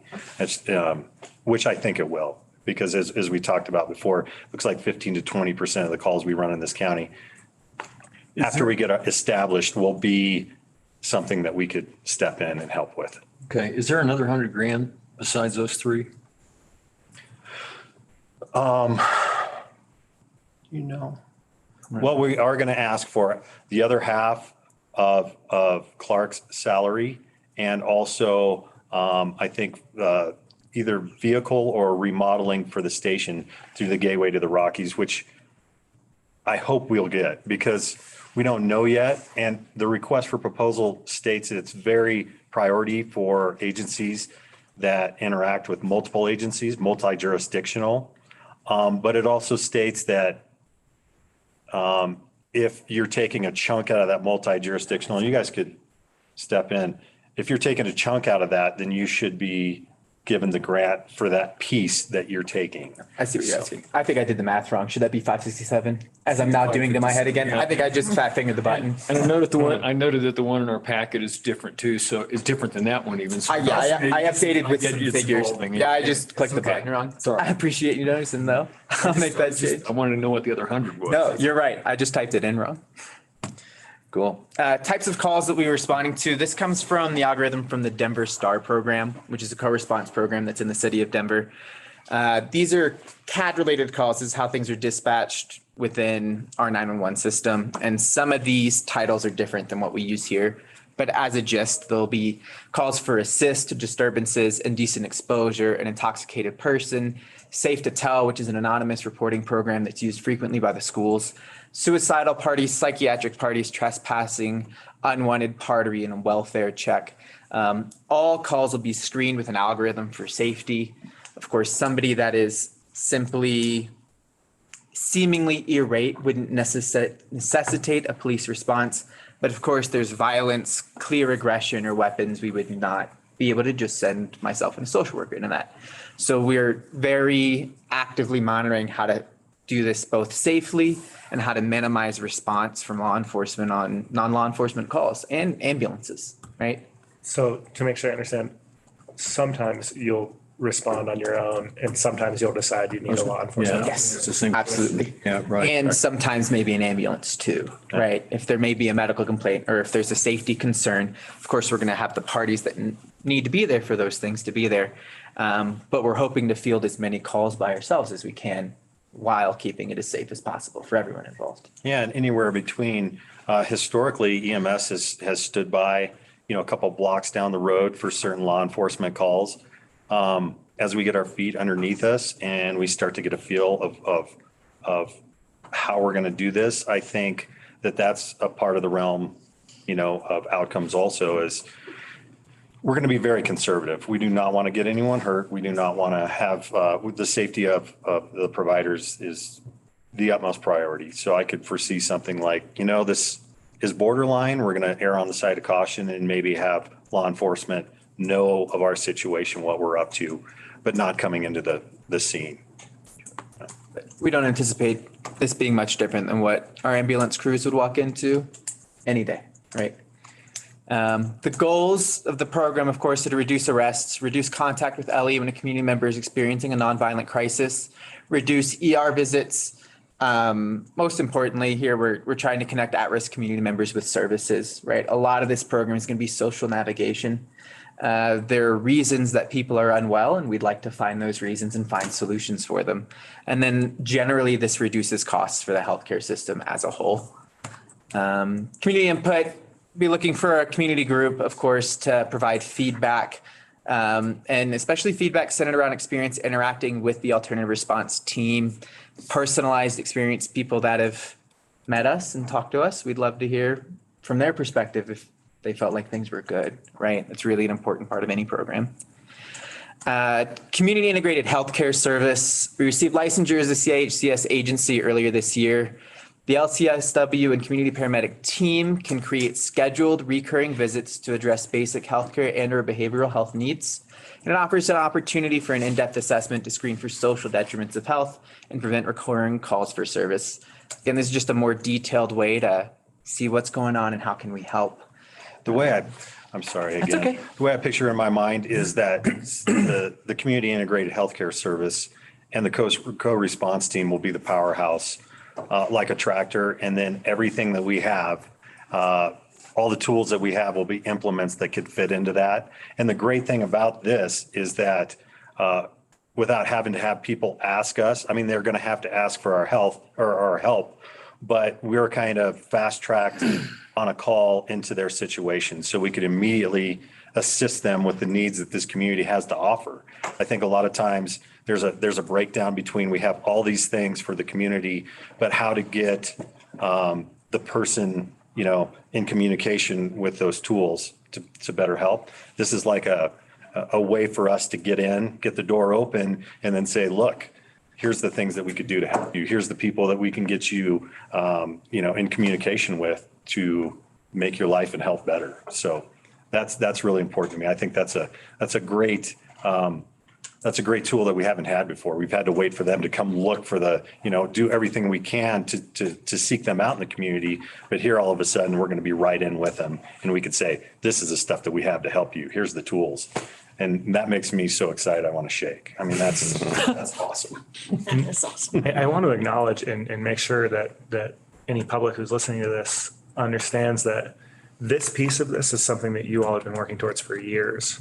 And I don't think, well, I did not realize how well this would dovetail with the co-responder program and how well both of those services dovetail with a behavioral health navigation program, which is another thing that is a recommendation coming out of behavioral health work in 2020.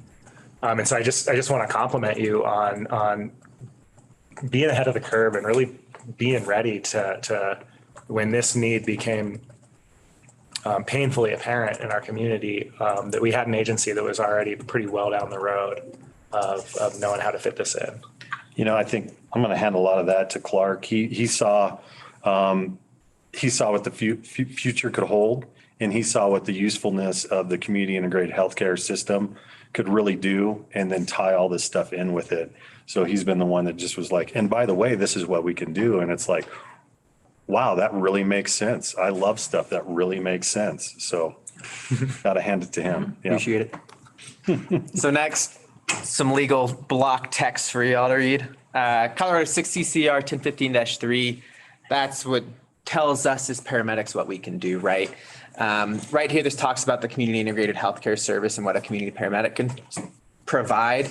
In particular for this is as well as furnishing of other necessary services and goods for the purpose of preventing, alleviating, curing, or healing human illness, physical disability, physical injury, alcohol, drug, or controlled substance use, behavioral health services that may be provided in and out of hospital setting. So it's very vague and wide of we can come out and we can provide navigation and just whatever service you may seem to need at this moment. Consumer service plan is just saying that we create a written plan specific for each consumer receiving a CHCS in a series of visits that identifies what are your needs and how are we going to help. So we'll have clear delineated tasks for each, what's the word they use, consumer, not patient, consumer that we'll be seeing. And then right here is how the LCSW ties in. A CIHCS agency provider who holds a license, registration, or certificate of practice to practice a profession in good standing may perform the authorized activities and skills listed for the provider's license. So working under our medical director under the CIHCS licensure that we've already obtained, an LCSW can come in and act like an LCSW, no questions asked. General call flow, we'll have a request for service, we'll have a response, an assessment and disposition, follow-up, and then follow-up will include enrollment into the CIHCS to identify and resolve social detriments through resource navigation and local resource allocation. Dispositions can be varied depending on what their need is at that particular moment. We can drive down to mental health facilities. We can drive down to social detox centers. We can create a safety plan. We can see what do you need today to help you in this moment of crisis, and how can we help prevent further moments of crisis for you down the road. And you could also follow up, which is important too, because once we go down and pick them up from whatever service that we've given them, it doesn't end there. We could go follow up a day or two later at that moment where everything that you've done could either continue in a positive way or it could go in the other direction. And I think that's where we've been to this point, is that we have the resources to help, but then we fall short and things unravel when we don't follow up. Quick question on that.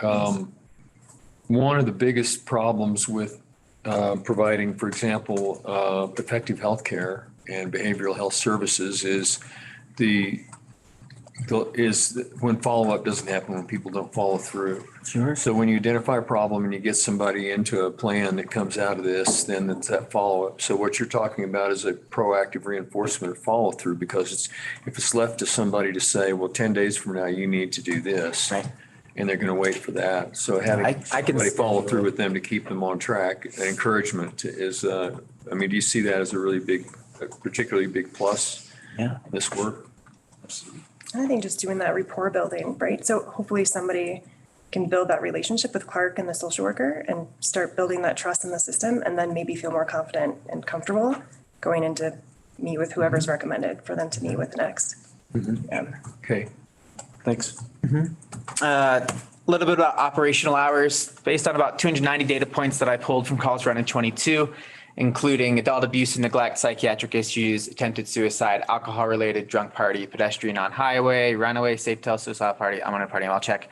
There's a rather even distribution of amongst days, right? Wednesday being an outlier at 46, but otherwise we were about 41, 42 calls per day. Pretty amazing. It is pretty, yeah, I was pretty impressed by that information. Here's a little graph. I seem to have cut off hours 22 and 23 on here, but they dropped significantly by 10 and 11 o'clock. So this is the distribution of hours that helped us try to figure out what our initial operational hours are going to be. Comparing 5 8-hour shifts and 4 10-hour shifts reveals a minimal significance of about 1% over a year of calls that we could see. Due to minimal variance, we're opting for the 4-day work week. Provide no change in coverage and make the LCSW position more attractive to a quality candidate. We're really hoping to get somebody's probably going to have to drive up here, is what we mostly see with a lot of these positions. We're trying to make that as attractive as we can to get a really quality candidate to get this program started. But that being said, average call coverage, no matter which way we split it, would be about 33% without holding calls. So it's pretty clear that there will be a need for 24/7 coverage in the future. Although to begin the program, we need 6 months to a year to solidify sustainable protocols and procedures, and to figure out how to do it all in the first place before we bring more people in. And we have to find funding and gather data. But everything that we do is going to be driven by data, right? I support that approach after having some time to wrap my head around it. And I'm really hopeful that we can put an application into the GROC funding that projects this and asks for funding to meet it.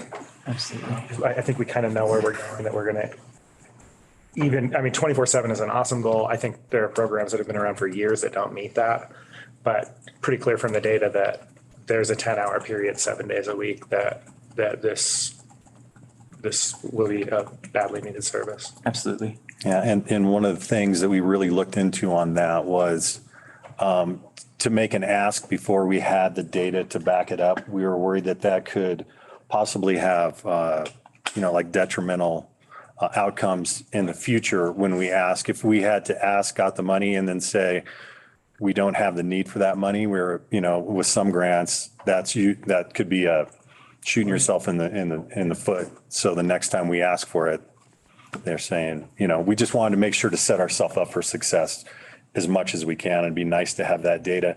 But like I said, the curve is going to be steep. We're going to start looking at data immediately, checking in on it every day. And as soon as we see exactly what we need, as soon as we see those trends going in that situation, that's the direction we're going to go. And that's what we're going to ask for next year. In the future, way out there, if the grant funding is more with multi-jurisdictional stuff going on, then there's nothing to say that in the future we couldn't take on multi-jurisdictional Gilpin if we had the right, if we had the right resources for this county and that county, and we could find the funding to do that, and we do it right, then I don't see any reason why we wouldn't go in that direction. If they want to give us more funding and if they want to fund that, this is a great program. This is really going to help out the citizens of our county. And, you know, I would love it to help out other counties also if it's very successful. Right. Can you back up a slide? Which one? This one? Yeah, right there. So what happens between 9 o'clock and midnight? I assume that just continues to fall off. No, it does. I don't know how it fell out. I have a, Okay. I was just the information. no, it falls down pretty steeply, like towards midnight. Okay. But we all know, and it's a reality for right now, that even though they fall off that time of night, those seem to be the more challenging calls when that happens. And we're very aware of that.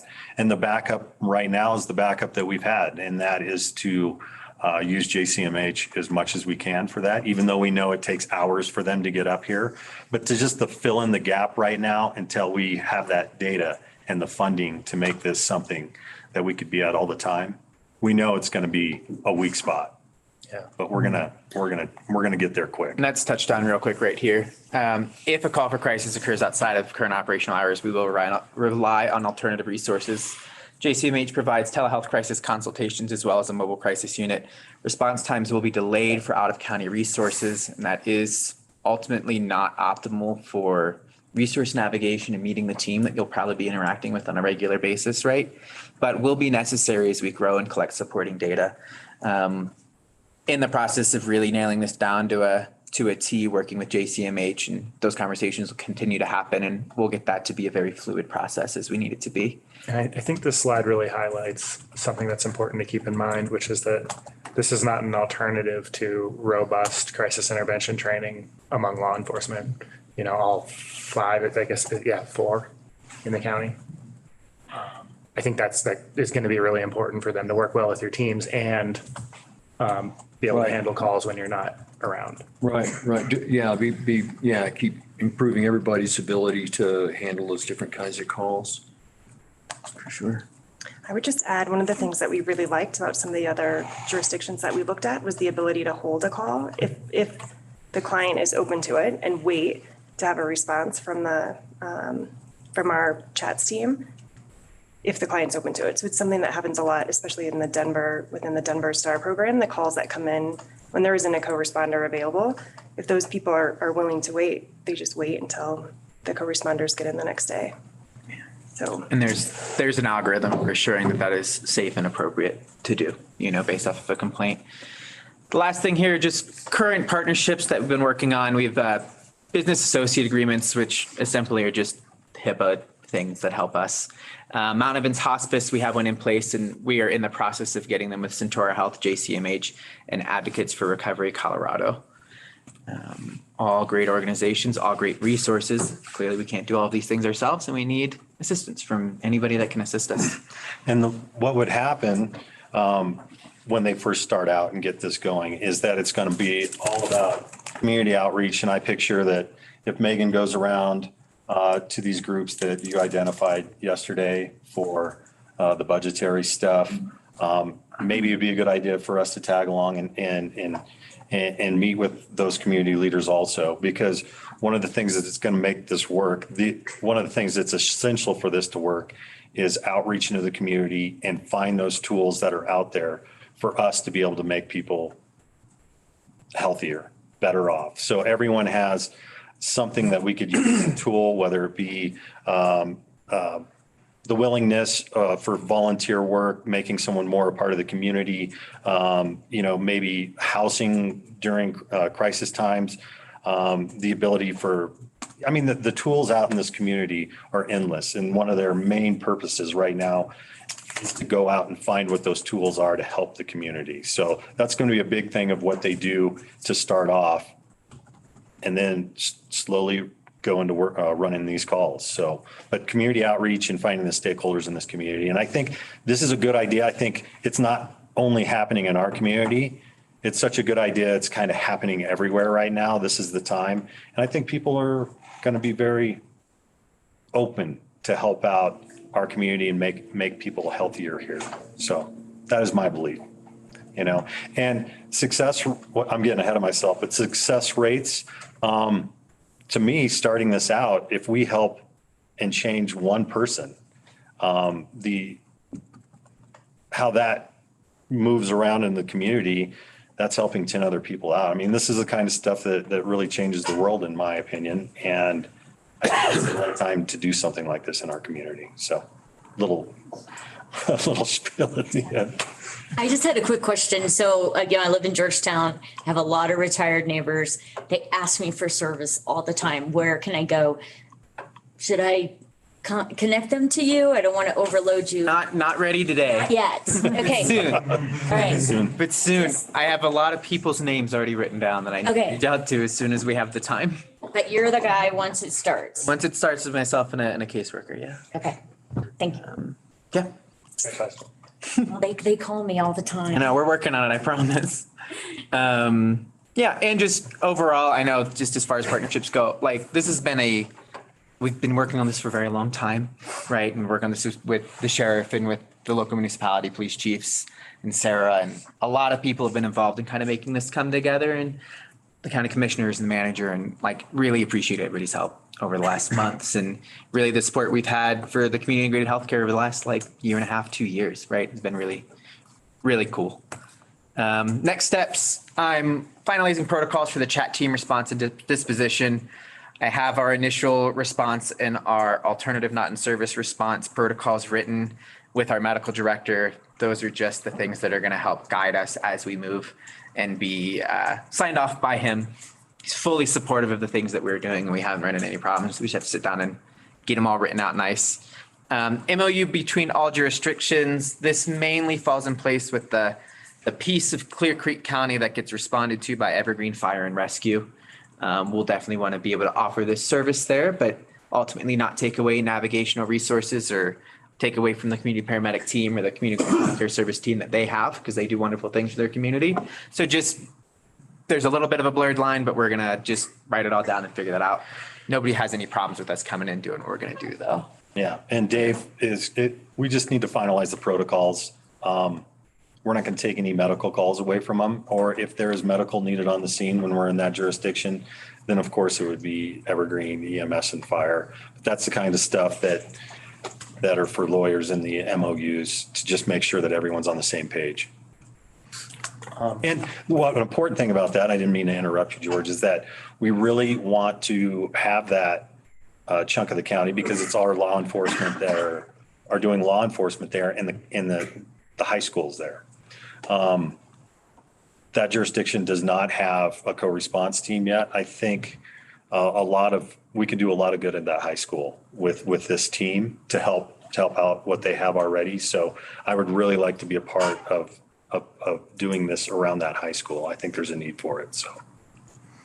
Yeah, I was just going to say that all makes sense. And when we start thinking about teams driving into Jefferson County to serve Evergreen residents, it might make sense as, this program evolves for us to pursue. I know Jefferson County has a co-responder team. I think our response times might be better than theirs into the Evergreen area.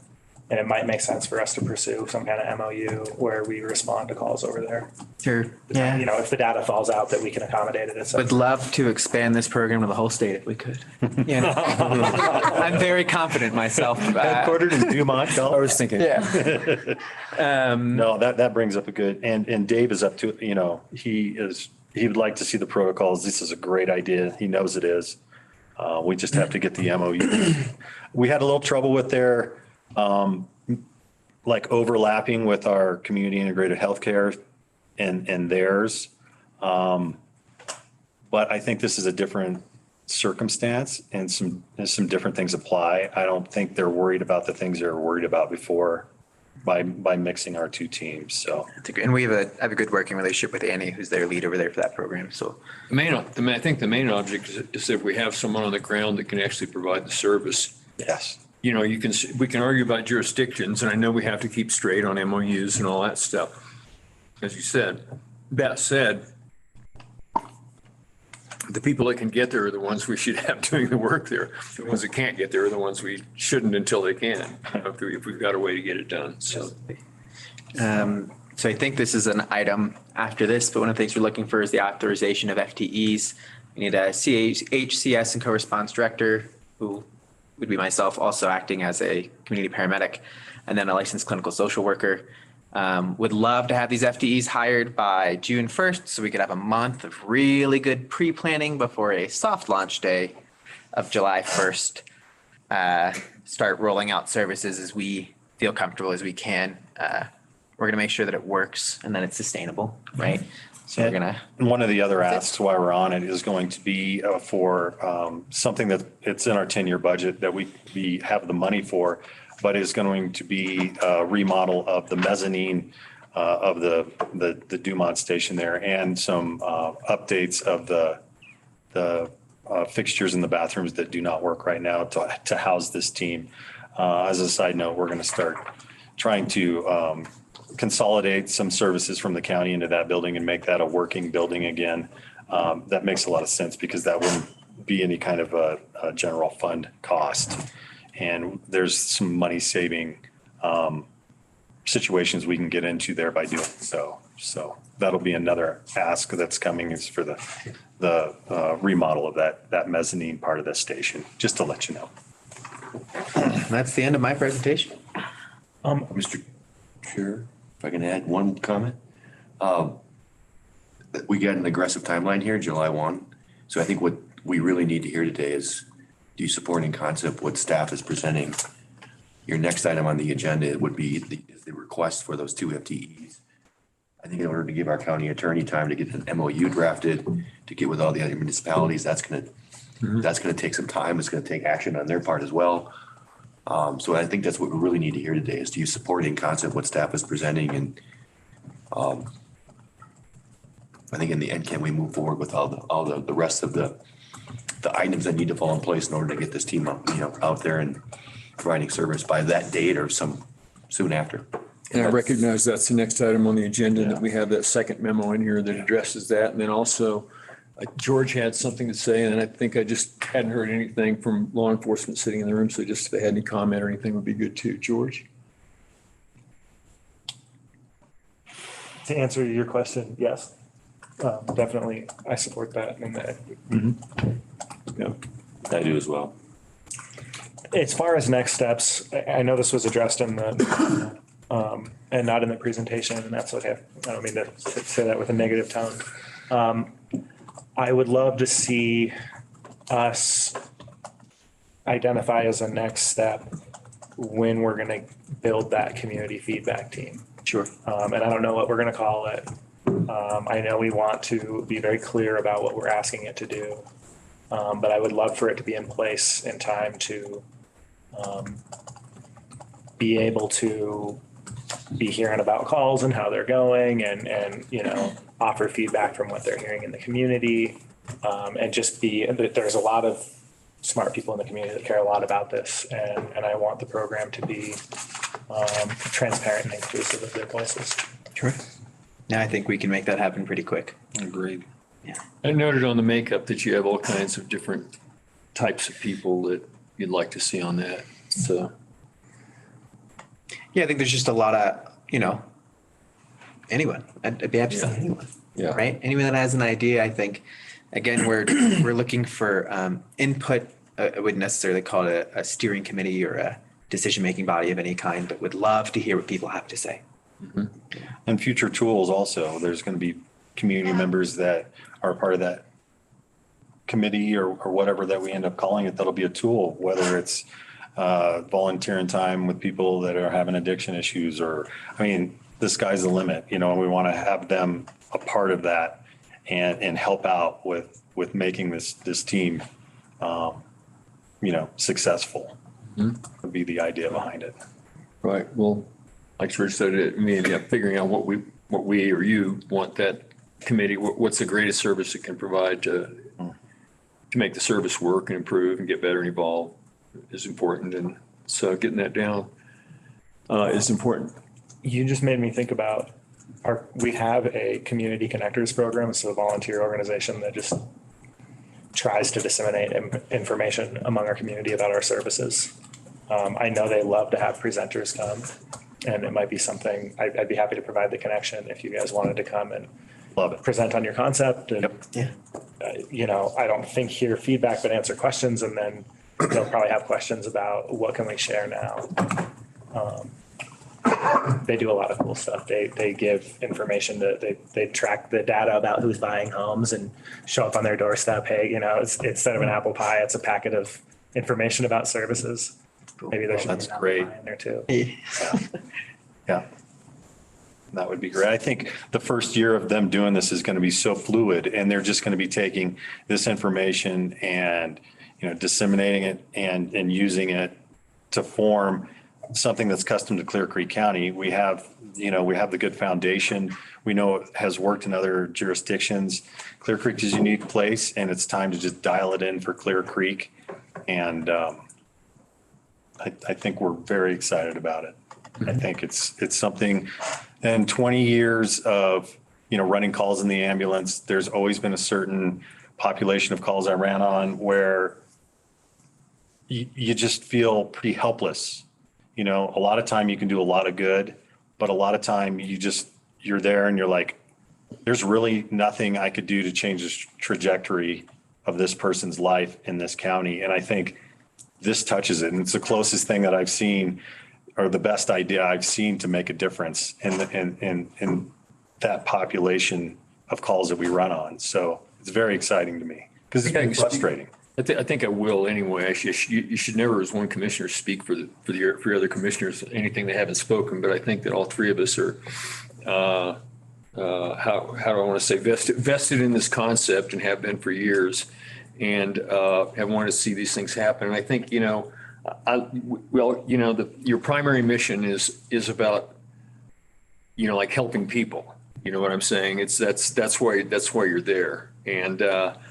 But at the end of the day, then I think there's an economic benefit to this too, in that my guess is that this will reduce not only law enforcement, but it's also going to reduce EMS calls too, because there's a lot of kinds of calls that come out of insecurity and wondering and people's anxiety and stuff like that. And if you can address some of those calls with this, that may actually, in other words, it's almost like it's a nice bridge between law enforcement and EMS to take care of those certain calls that can be handled by somebody else.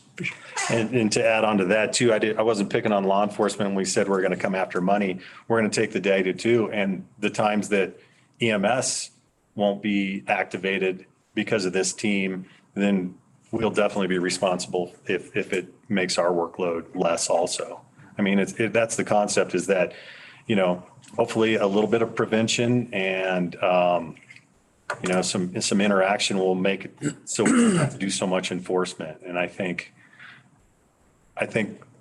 enforcement is something that's very needed, but it's very expensive. If we could, make a little difference before it gets to enforcement, it's just going to be, good all around for money and the community. So it's a great point. And we can add to that our school systems, our library systems, our Department of Human Services. People that respond to this stuff and deal with it already, right? Sheriff, Chief, got any comments or anything, or? I just want to let everybody know that I can't speak for the chief, but I think we're in 100%, 110% support of this program. There are my concerns just because I've dealt with this stuff for a long time, sending paramedics into a seat. And we got to follow the protocols or the anagrams? There's an algorithm. And I want to make sure that my dispatchers know that by heart, because that's a big responsibility to send somebody into a suicidal party without a law enforcement. I mean, they have to fit some pretty good criteria. So that part, not really concerned. It worries me because I don't want to see anybody get hurt, and especially anybody like that. But I'm on a total 100% support of the program. We've been working together for a while now. We also will still have to work with JCMH on their co-responder stuff when they're not available, and we've been doing that. I'm pretty sure that Randy, Chief Busick, is also in support of it. So right. So Nathan Busick, Idaho Springs Police. I appreciate that I was invited to participate with Brian and Clark and Sarah and the sheriff on this project. I'm sitting there and I'm kind of giddy in my chair as well. I feel the same real positive energy that this is long overdue for the community. We are as you, Brian, you said it really well, because I've done this job a long time too. I feel like we go to these calls and we put the Band-Aid on it, and then we're not there for the rest of the healing process. And I feel like Clark and There's no healing the joy of doing that job is going to get to see the end of the healing process. And that's the goal, right? So that we're not constantly responding to put the Band-Aid on it. So we're thrilled that this program looks like we're moving forward, and we're very, very supportive. And once we have that data as a community, I know that our city leadership would certainly look at helping fund in the future. I can't speak for the council, but if there's obviously reasons where, if you guys do an M1 hold, if we have to take someone to a hospital and they're doing that process, that leaves my community with one more officer still in the community to serve the Idaho Springs community and not down at a hospital for 2 hours, right? So that's just a one basic example that I can see right off the bat that's great for our community. So I won't say any more other than we are in 110% support of this. We're excited. In reference to your comment, George, about, law enforcement just dropping the ball, that's not going to happen. Not dropping the ball, but not getting mental health training. That's part of my policies and procedures is going to be doing CIT training for every law enforcement officer that is on the patrol division. I'm pretty sure it's the same. Currently, we have 50% of our officers are CIT trained, and we have our goal to have everyone CIT trained by the end of this year. So our entire department will be CIT trained by the end of the year. And any new hire is required to attend the training within the first year of hire.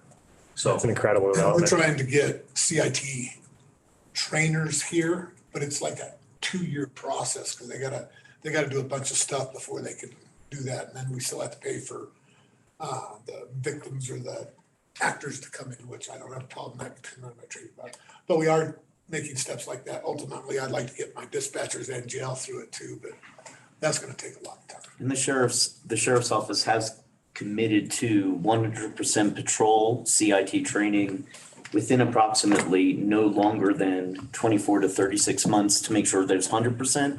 And then any new people that are assigned to patrol must be trained on CIT within 6 months of being trained. So it's coming. That's a great development.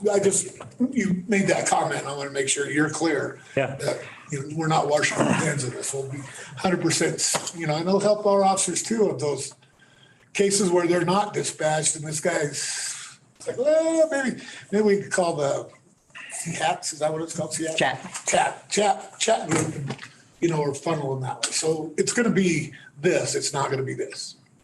And that's through every law enforcement. All right. Thank you for addressing that. It makes me a lot more comfortable. A couple of things we're going to really have to watch is, him and the licensed clinical social worker. Did I get that right? Yay.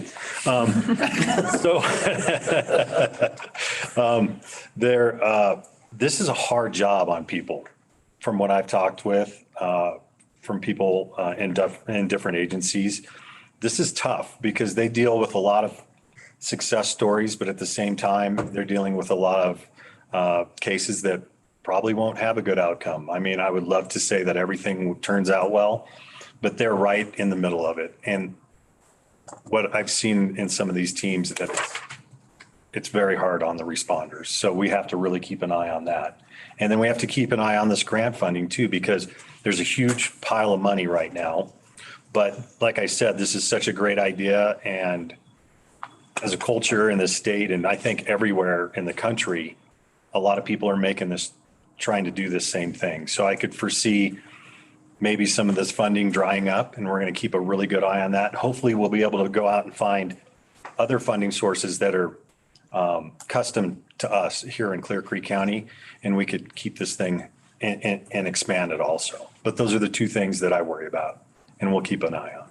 I mean, local tax dollars are going to end up having to fill in a gap, almost certainly.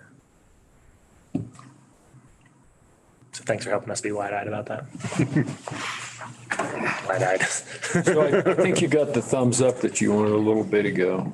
So I just kind of I just thought we'd hear everybody and then do it, but we did it and then we heard everybody. So good enough. All right. Thanks a lot, guys. Yep. Thank you so much. Real exciting development, very positive. I really happy about it. We're doing the second one. So the next item we have on our agenda is the abatement hearing with Donna. Well, Randy, there's one item before that. What's that? There's one item before that. I need a quick bio break too. We just need a formal There's one motion. item before that. So you just did, Have a motion to do it? Is that what we you have? just did the work session. Now we've got an FTE request.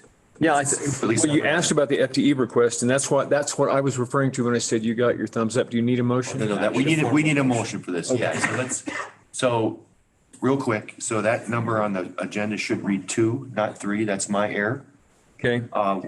There is a third FTE related to EMS that we discussed bringing at the same time, but we chose not to commingle them together. So again, this is the formal approval of the FTEs to staff the co-response program. Right. We had already budgeted in EMS the $130,000 grant that we received. But we did not request any FTE during the budget development process that you ultimately adopted for this current fiscal year. So this is a request for 2 FTEs to staff the co-response program. Right, understood.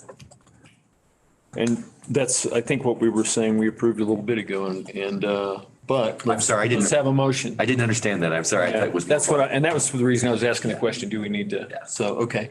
So with that, but we don't have a resolution attached to it, do we? Okay, so do I have a motion? I move we approve the addition of 2 full-time employees for the co-respondent program. Second. All in favor? Aye. Aye. Thank you. Be back in a second.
You did there. I made sure. Newsworthy. And the next item we have are the abatement hearings now. Donna G. Hi. Will we be taking these in the order that they're on the page? Yes. Introductory page? Thank you. Megan, did anybody show up? For abatement? Are we looking for any specific names? Yeah, on that We list. do have somebody raising a hand. Chris Lewis. Okay. It's 23-31 in your abatement packet. I'm going to take them out of order then. Mm-hmm.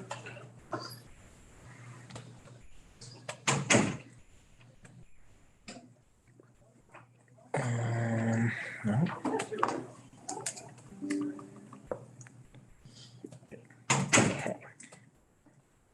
I'm sorry, is there a list of names? Just go ahead. It's right next to Sean. Oh, okay. Can I see those names when you get a second? Thank you. So we're taking Lewis first? Mm-hmm. Okay. We have Lewis, who's requesting a value of $177,720 for his land only for 2022.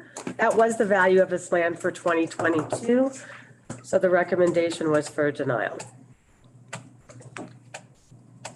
And there is exhibits following that. His tax statement is showing the land value at 177,720, as well as a printout of the assessor's screen showing the land value at 177,720.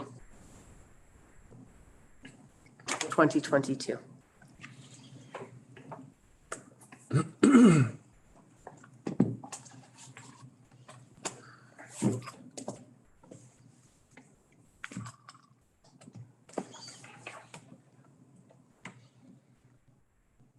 And I see he's asking for the assessed value of the land, and so basically for the value of the improvements to be completely removed. The abatement form indicates land only. Oh, you mean you want the improvement removed? That's what it looks like to me. I read it differently. So Donna, could you explain that to the board? Uh-huh. On the abatement, it just said, I'm getting back to that one right here. It says appealing for land value only. So I took it as he was appealing for his land value only, not the building, to be 177,720. This was a purchase in 2022 for over $1 million. And was that purchase within the assessment period? Right after.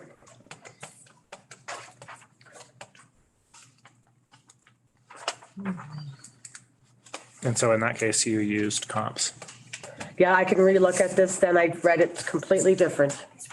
Well, I think what you said was consistent with what George said. That's I what looked I at- heard too. Yeah, I heard them say the same thing. Yeah. Yeah. That it was just the land and not the And I'm having- improvements. apparently we Not don't the- have you the- said Not the house. Is 23-31 not shown with the magic marker thing in the upper right-hand corner when you get there? Because I am not. Page, it's not, it's page 14.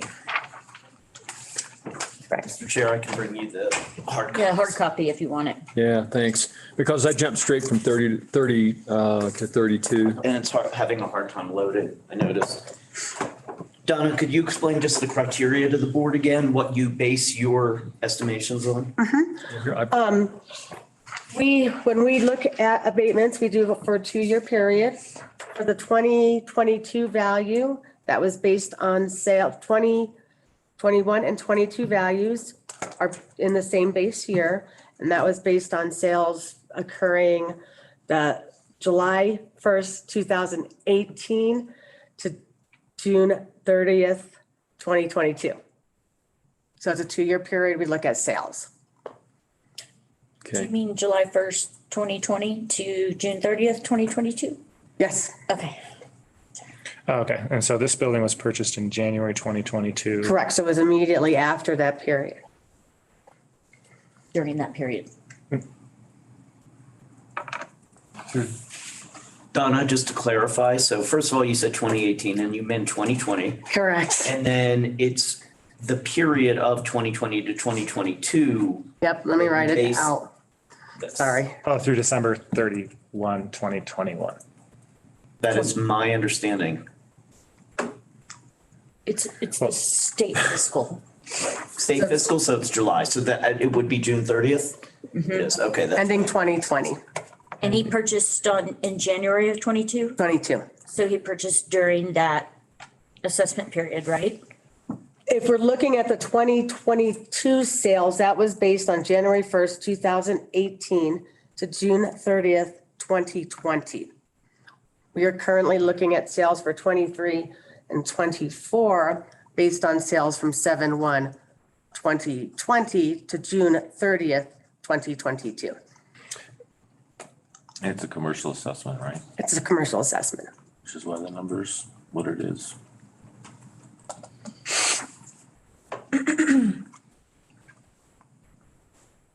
The reason I was asking is because if it is in the assessment period, I think what we do, instead of using comps, we use the sale purchase price. That is correct. Is that what was done here? This one was out of the appraisal period in which he's requesting. I looked at the current value of the land based on what I was reading, the appeal for the land only. So I thought he was looking at the land only for a value of 177,720, which that was the land value for 2022. And I may have read it wrong. Oh. To me, it looks like he's just appealing the land only based what's written on the abatement. And maybe Chris can clarify this, but Chris, what you're asking for is that we apply zero value to the improvements and only assess the value of the land. Is that correct? That is correct. Okay. Yeah, if you want me to elaborate on why, I'm happy to. I know a sort of a protocol to all of this. I don't know how it works with you guys, but if you can do that, I think it'd be, if you could, as briefly and concisely as possible would be good. So, thank you. So I purchased the property in January 21, sorry, January 22 is when it closed. The building was purchased as is from the builder, architect, land developer who did not finish the project. So there existed an open building permit on it that was incomplete. That as we sort of we had to go through with an architect engineering crew to redevelop plans to finish the building because the plans that were there only accounted for a shell of a property and that was it. So there was no, at the time when I purchased, there was no water, there was no septic, there was no electricity, there was no gas, there was nothing. It was just a frame. And that permit was open and remains open to this day because we discovered known defects with the property that have led to just a huge amount of undertaking of redoing septic systems and other issues to bring it to where we can finish it. We are expecting to finish the property within the next couple months whenever Core can provide power for the property. So it was just sort of a tough period of like problem after problem and then getting stuck in the winter time and not being able to push forward with certain things because of weather and also construction issues, the laborers, getting guys up here was a problem. So that was really why I was asking for the land value, because really like the property when purchased had no commercial value at all. It basically was only useful as land at that point because the improvements had no CO on the property. So it couldn't be utilized for anything else. So it's an unusual situation. That's why I was looking for the land value only. I think going forward, there wouldn't be any further request. I have a quick question. If you thought that it had no value, why'd you pay more than the land value for the purchase? Well, there was certainly value in the structure that was there, but I knew that it was incomplete. We're sort of going off of potential future value. I also didn't think it would take this long or that there would be this many problems. And so the expectation was to be in there in the fall. And none of this would have ever happened. But so, there would be no abatement request in that case. I guess I appreciate your situation. Unfortunately, the state statute's very clear in terms of what's expected of us, and it doesn't allow us to contemplate any of what you just described. I think my recollection is on partially completed buildings, they don't go by the CO. I think at some point on the assessment date, we go by the percentage of completion and the value of that percentage of completion of a partially completed improvement. Is that correct? That is correct. So there is a value to that structure that was there in that partial completion. It's a deferral of future expense or not a deferral. It's actually some of the money's already been expended on the project. If you've got a project that's partially completed, it's a very long project, and you hit the assessment deadline, then my understanding is you get assessed by the percentage you've gotten in. We put it in usually about 50%. That's when your walls are up, your windows are covered and so forth. I think what might make sense, I'm curious to hear your opinion, Assessor G. Does it make sense for you to go and look at the assessment that you made and have a conversation with Mr. Lewis about whether the percent complete, whether you guys agree on the percentage of completion that you had assessed it at? Yes. I misunderstood what he had written here. I mean, if that makes sense, maybe we would table it. That's kind of what I'm thinking too. Okay. I mean, as soon as Donna said that, I think that was the case, but I think that I'm just,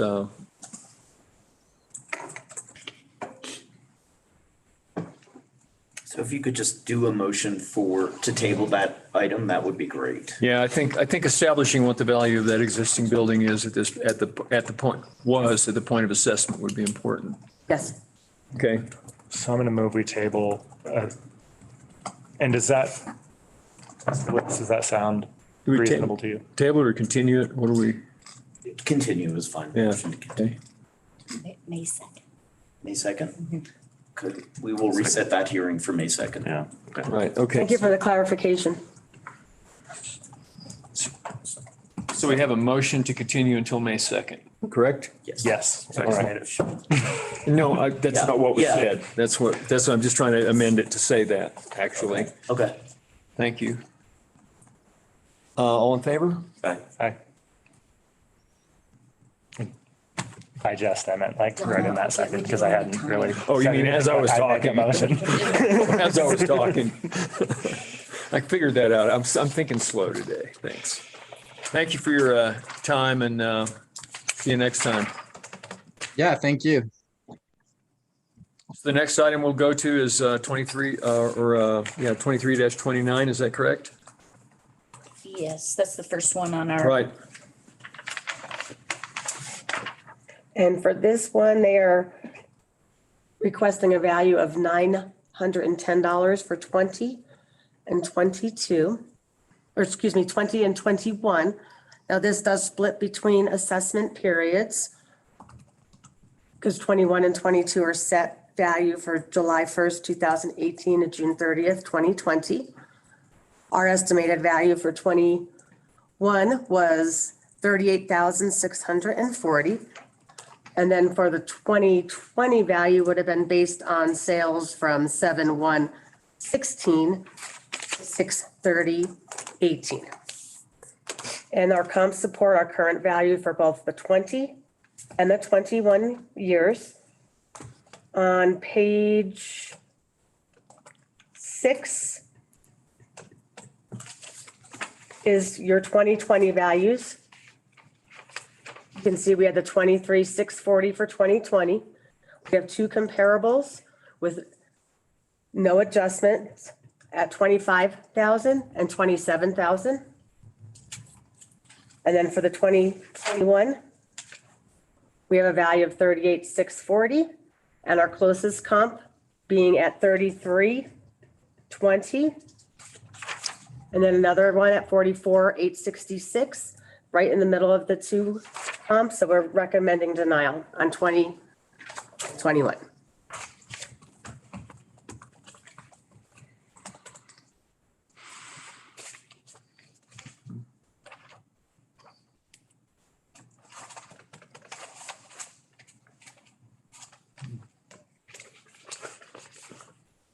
I see a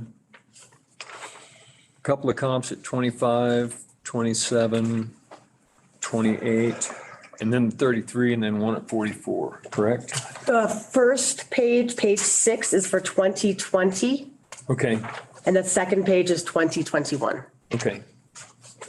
which would be page 7.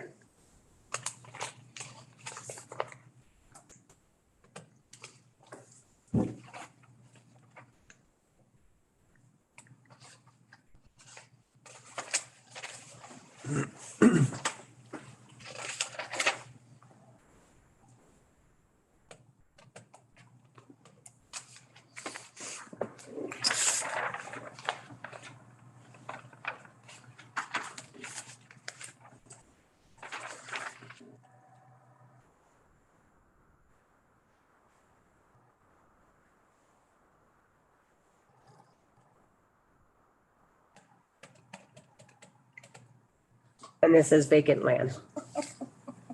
It's huge semi pulling out. Luckily.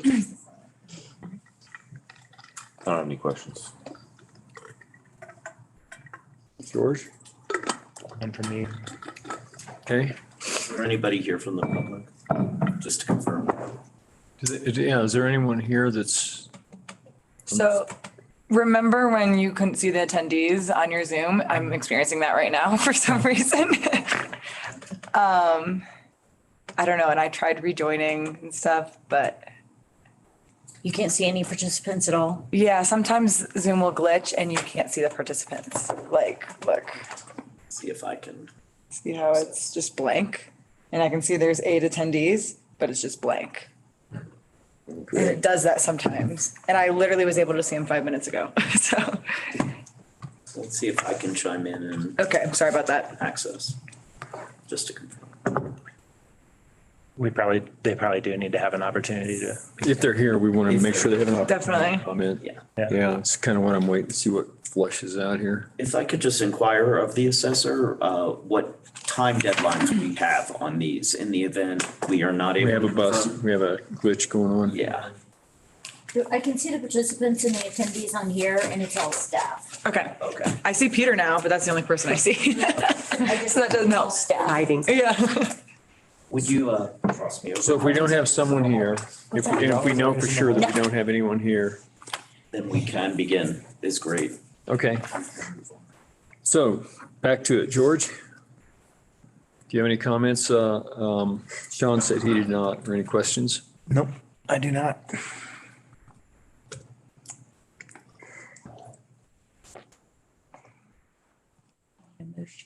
So I think I personally support the assessor's recommendations. Anybody else? So then I'll move, we approve, case 2329. We accept the assessor's recommendation for case 2329. Second. Okay, we have a motion and a second. All in favor? Aye. Aye. Aye. So now we go to 2330. Okay. Kay Matthews? Mm-hmm. This is vacant land as well. He is requesting a value for 21 and 22, which is the same assessment period based on sales that occurred July 1st, 2018 to June 30th, 2020. And his recommended value for 21 is 286.56. 22 is 300. We have several comparables here.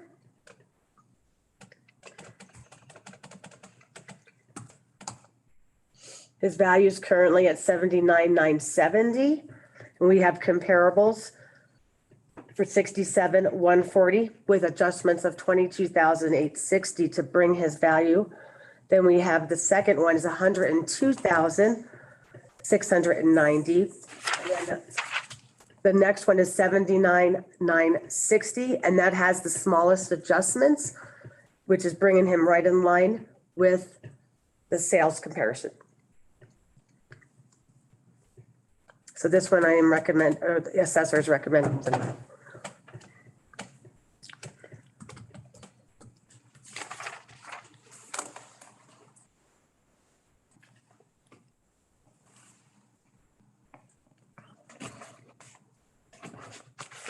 The comparables seem to support this. Was there any, and I assume you stand by location ratings, topography ratings? And that's what the adjustments are for, to make it comparable. So we typically look at lowest adjustments or or most closely alike. Take an average or something. For these type of things, do you typically do a site visit and lay eyes on the land yourself? Not when we get the abatements, we do not typically. And I am more than willing to start that practice. I was just curious.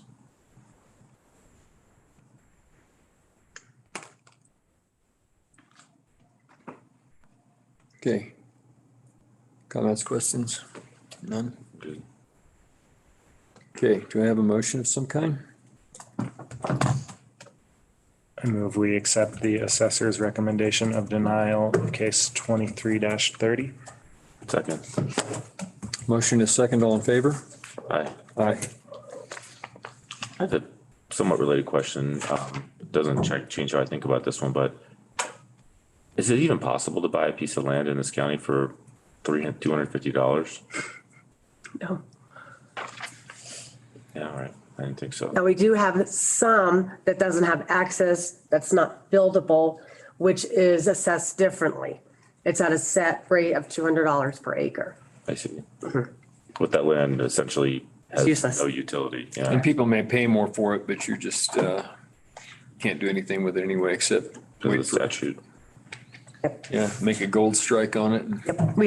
We code them as natural resources. Okay.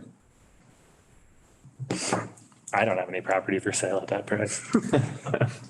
Never seen it, yeah. Actually, I don't have any property for sale. $250 to $500. Yeah. Okay. 2332. All right, 2332. This is for the 21-22 tax year within the same assessment period. The owner is requesting $18,000 for both years. We ran our comparables, which is on page 25. Our value is 20,100. And the first comparable is in at 36,750. The second one's 14,590. The third is 16,680. The least adjustments is on the first value of 36,750. And this one, we had to pull some sales from the base different areas because there wasn't a lot of sales in that area. So we're looking at the most comparable, again, with the lease adjustments. And there's some additional ones on the second page as well. 22,830 and then 64,220 comparables. So the request amounts to 18, he requested 18. Our current value for that period was 20. so $2,000. Yes. And I have a question for you, Peter. Is there some de minimis view of this?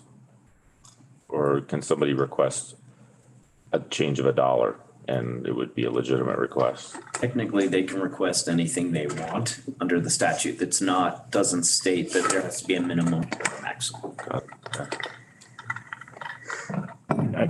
That being said, it weighs into how the board would interpret the request.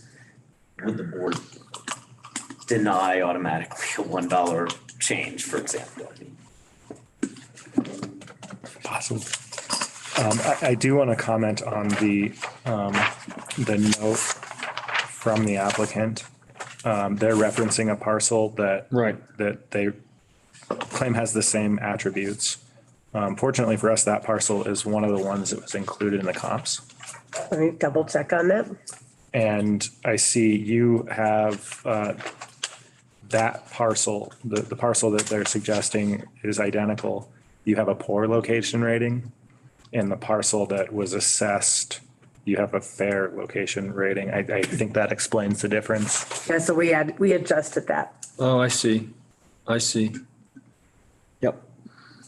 And you stand by that fair rating? Yeah, that's $12,400 adjustment.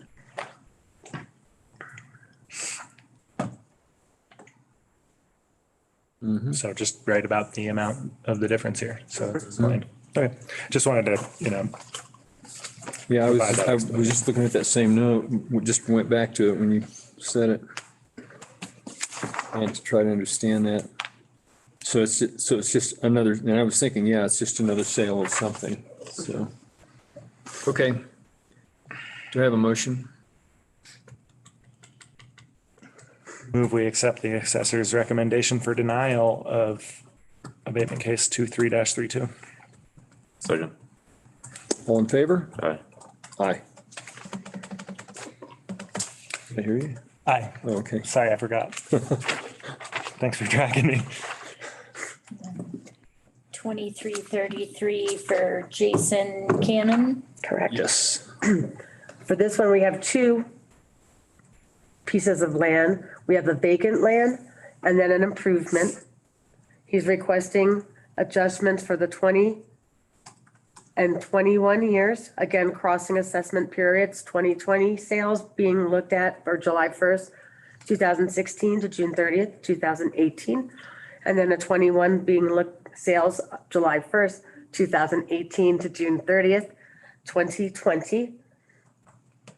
He's requesting a value for 2020 of 410,000. And then for 2021, 430,000. We are recommending approval on the improvement, the land and improvement, and recommending denial for the vacant land. We have a value, if we look at the vacant land first, vacant land is 69,340. Our comparables are coming in at 65,980, 83,150, 88,890. And that's for the, let's see, this one is, and then 74,700, 71,660. And that is for the 2020. And then for 21, we have a value of 81,230 and comparables of 84,200, 69,760, 98,120, 105,960, 81,410. And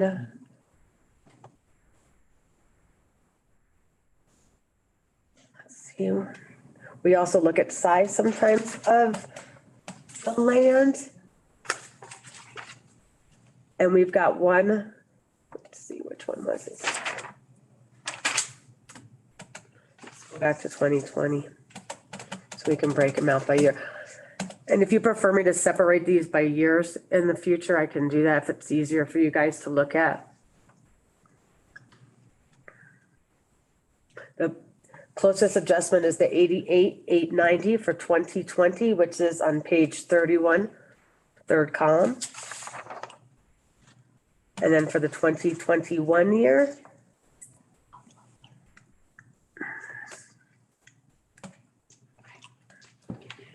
is the 105, is it?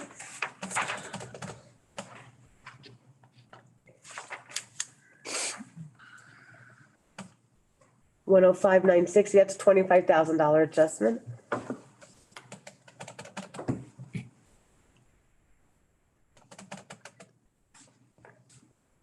So for the land with the house, you guys agreed, right? Yes, we're recommending an adjustment for the house and denying the land. Okay, and then the account that's just the vacant land is where the denial came in for 2020 and 21, right? Correct. Okay. And you're recommending a full abatement, an adjustment to his estimate. We are denying the 20 and 21 land and requesting an approval for the 20 and 21 improvement. And we take the land value out when we look at the improvement.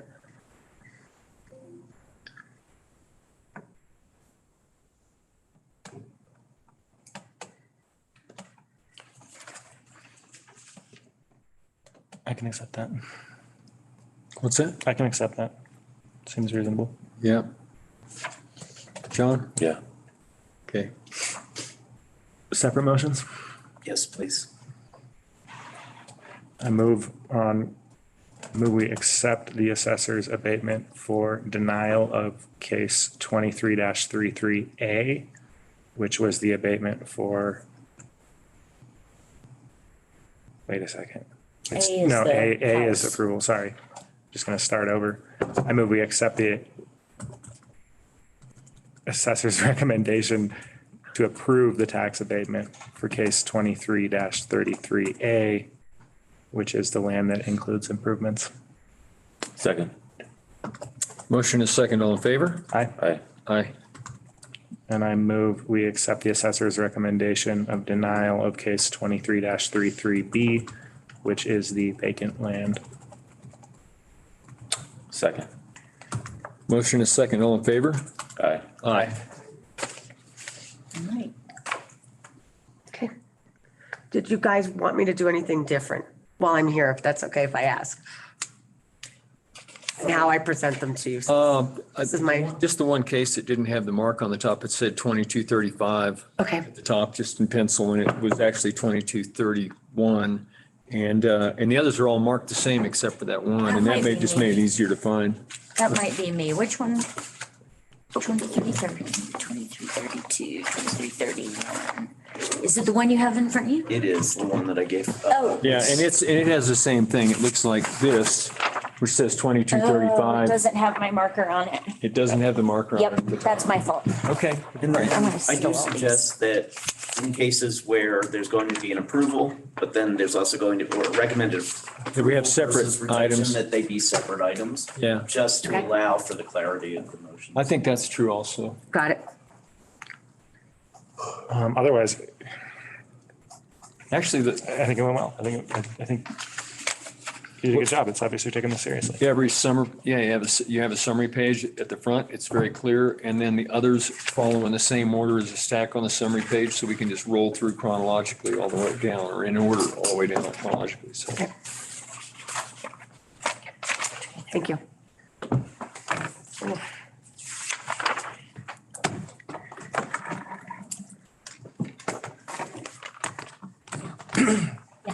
No problem. And I'm gonna call you about the continued one. Okay. And I'll look at that before you do. So I can, Thanks. thanks, Donna. thank you. Matt Taylor, we're only an hour late, buddy. Sorry, Matt. Matt loves it. He loves hanging out. Good.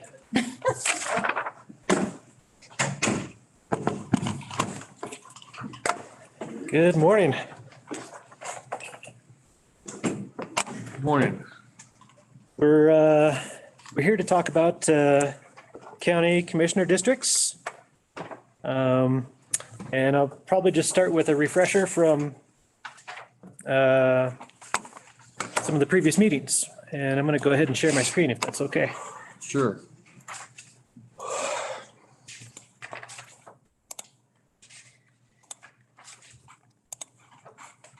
Let me find what I need.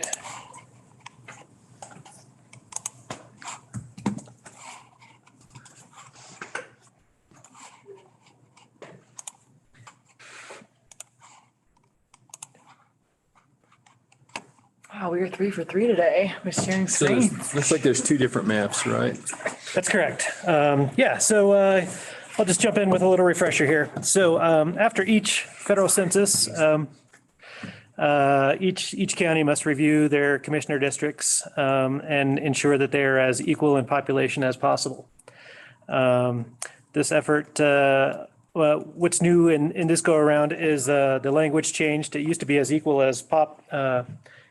population as possible, but in this latest version, there's a 5% deviation between the largest populated commissioner district and the smallest commissioner district. After reviewing the 2020 data, our current commissioner districts have a deviation of about 6.93%. So we do in fact need to complete a redistricting effort. We have until September 30th to complete that. The clerk and recorder has asked us if we can complete it by July 30th so that she can be given the month of August to update their address library for ballot certification for the upcoming November election. So that's what we're aiming for. Back in, I think, February 21st, we had shared with you the original kind of concept. I'm going to go ahead and just show that on my screen here.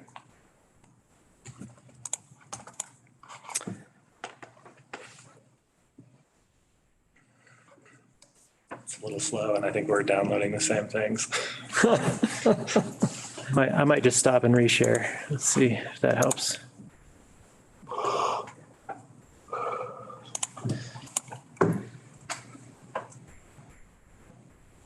Do you have a slide that shows both? There's a box if you stop sharing for a second. I have 2 slides.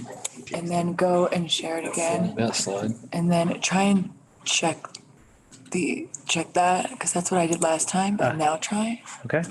Oh, it's in the memo. Please work. What's that? So excited it was working. Yeah, just figured out. There we go. All right. That works. So this is the original kind of redistricting option that we had shared since or back in February 21st. The major difference in this to our current county commissioner districts approved in 2011 are really this area here in pink west of Highway 103 and Highway 5 up to Mount Evans has gone from District 3 to District 2. The other major difference between this option and the original commissioner district or the current commissioner districts is in the Floyd Hill area. And that is this area here in, I guess, pink or red, having gone from District 1 to District 2. Unfortunately, the population of Floyd Hill is just so great that we really can't keep it all together. We've had this discussion before. I did actually share an option with you all last time about what it would take to keep all of Floyd Hill in one district. And that was essentially kind of taking the lower portion of the county all the way over to Brook Forest Estates and including that in the westernmost district, District 3. The consensus that I heard was that that was not very favorable from y'all. So we've excluded that option. So that's option 1A. Option 1B is based on our discussions last time, where we kind of talked about the major developments that occurred shortly after the 2020 census. Those included in Georgetown, the Bighorn Crossing apartment buildings that have been developed and are now operational with 72 units. It also includes in Idaho Springs, the Riverbend apartments that have about 44 units.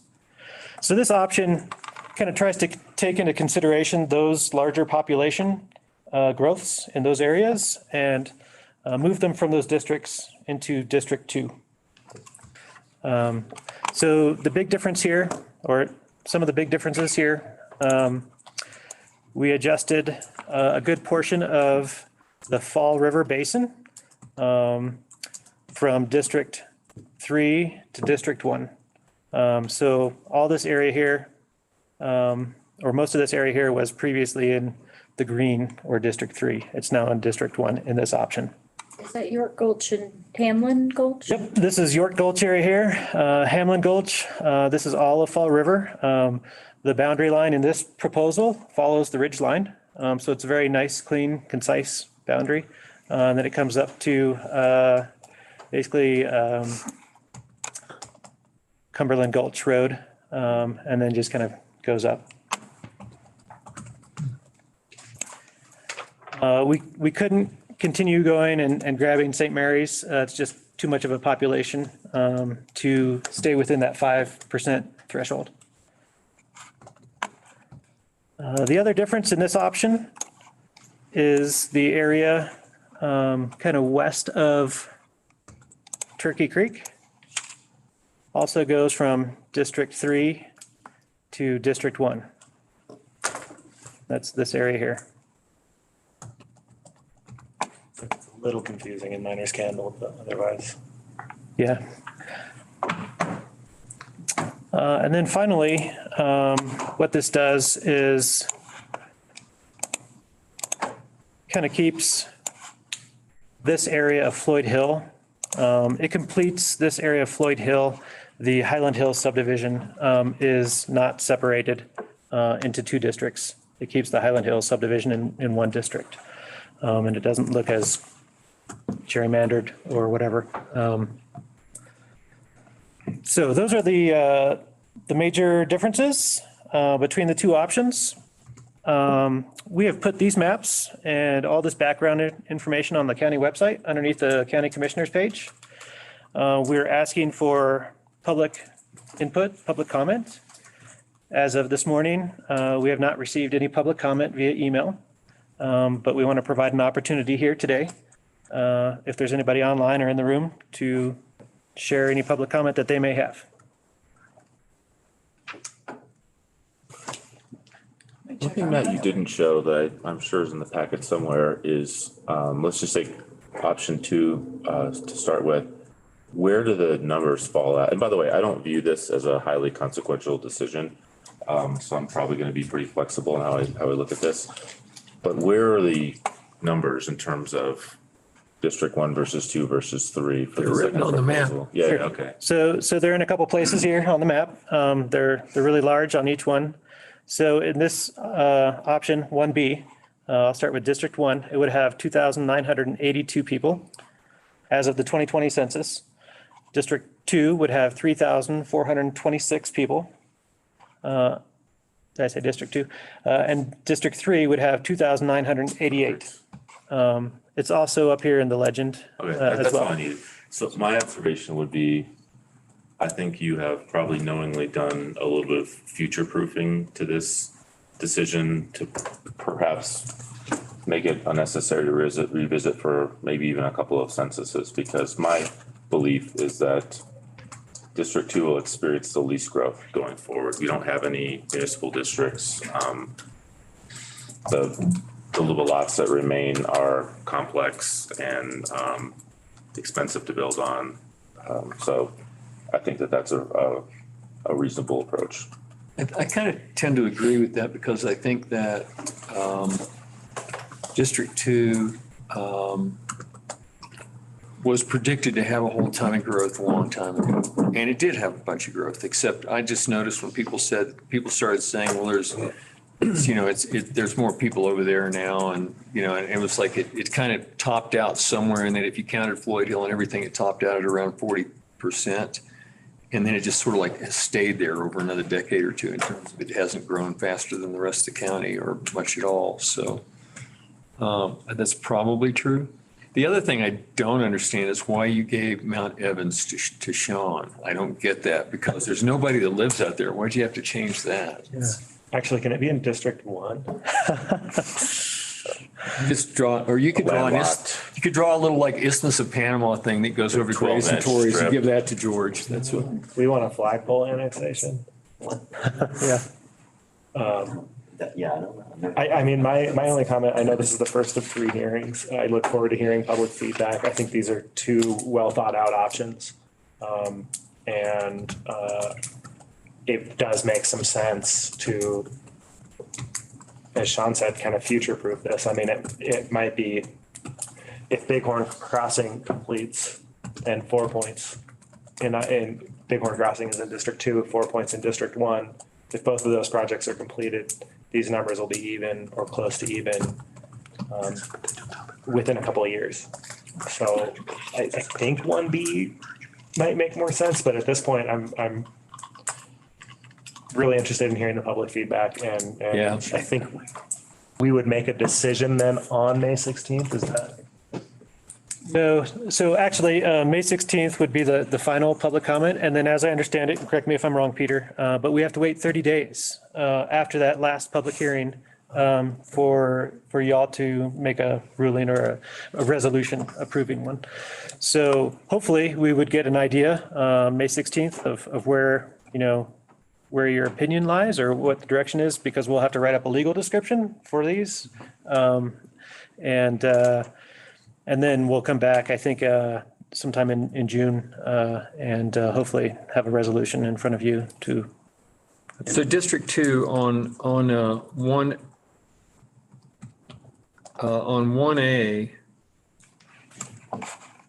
excuse me, on 1B, District 2 picks up the extra folks on the Floyd Hill area. Is that correct? That's correct. Yeah, it makes it more, it includes the whole Highland Hills subdivision in one district, District 2, instead of splitting up that subdivision into two districts. So I can kind of try and flash between these two and show you the difference here. Give me a moment.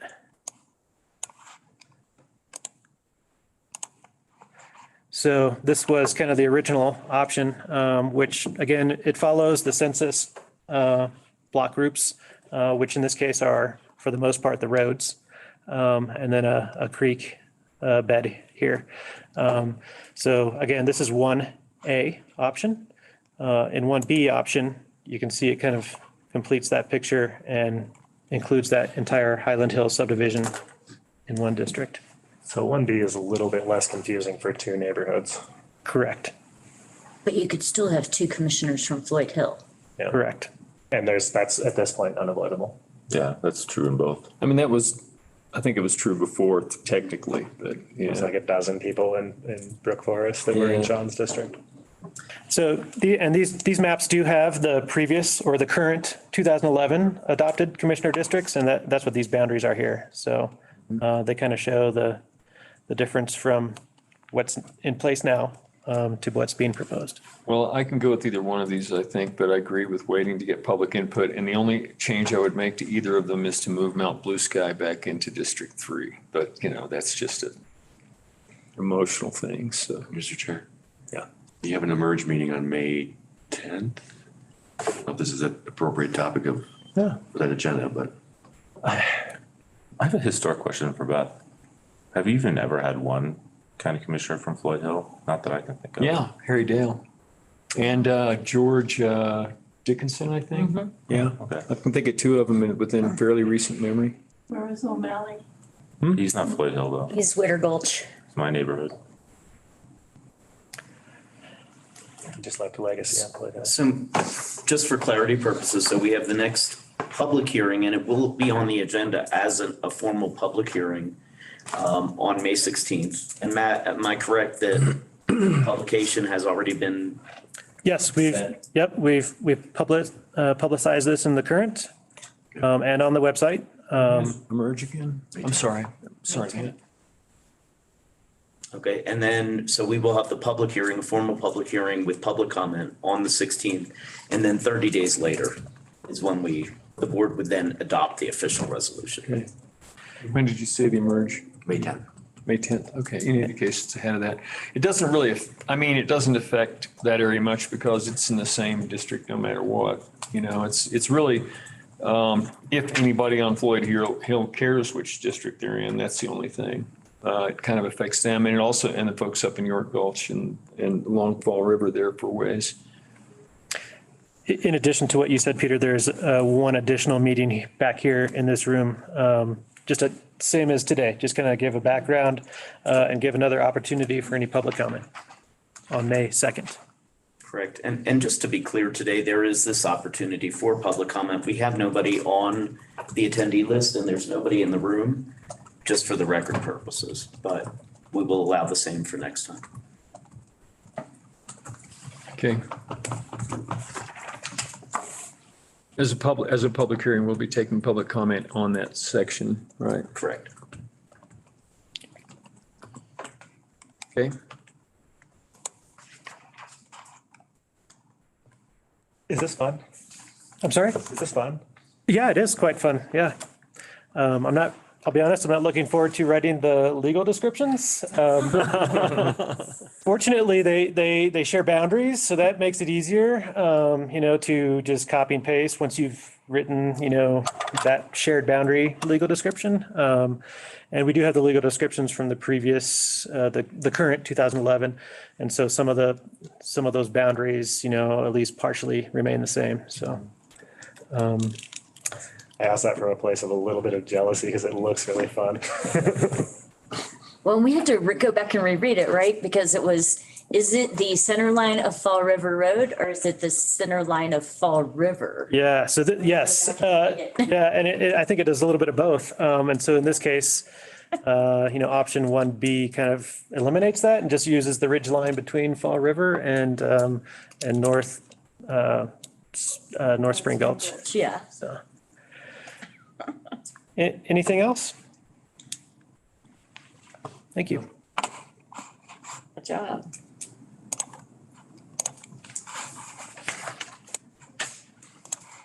Mr. Chair, the next item on the agenda is an ordinance. It's ordinance number 17. I actually have the ordinance in front of me if you do want me to read the actual title on the record, because I noticed on the agenda it's paraphrased. So I just am offering that in terms of.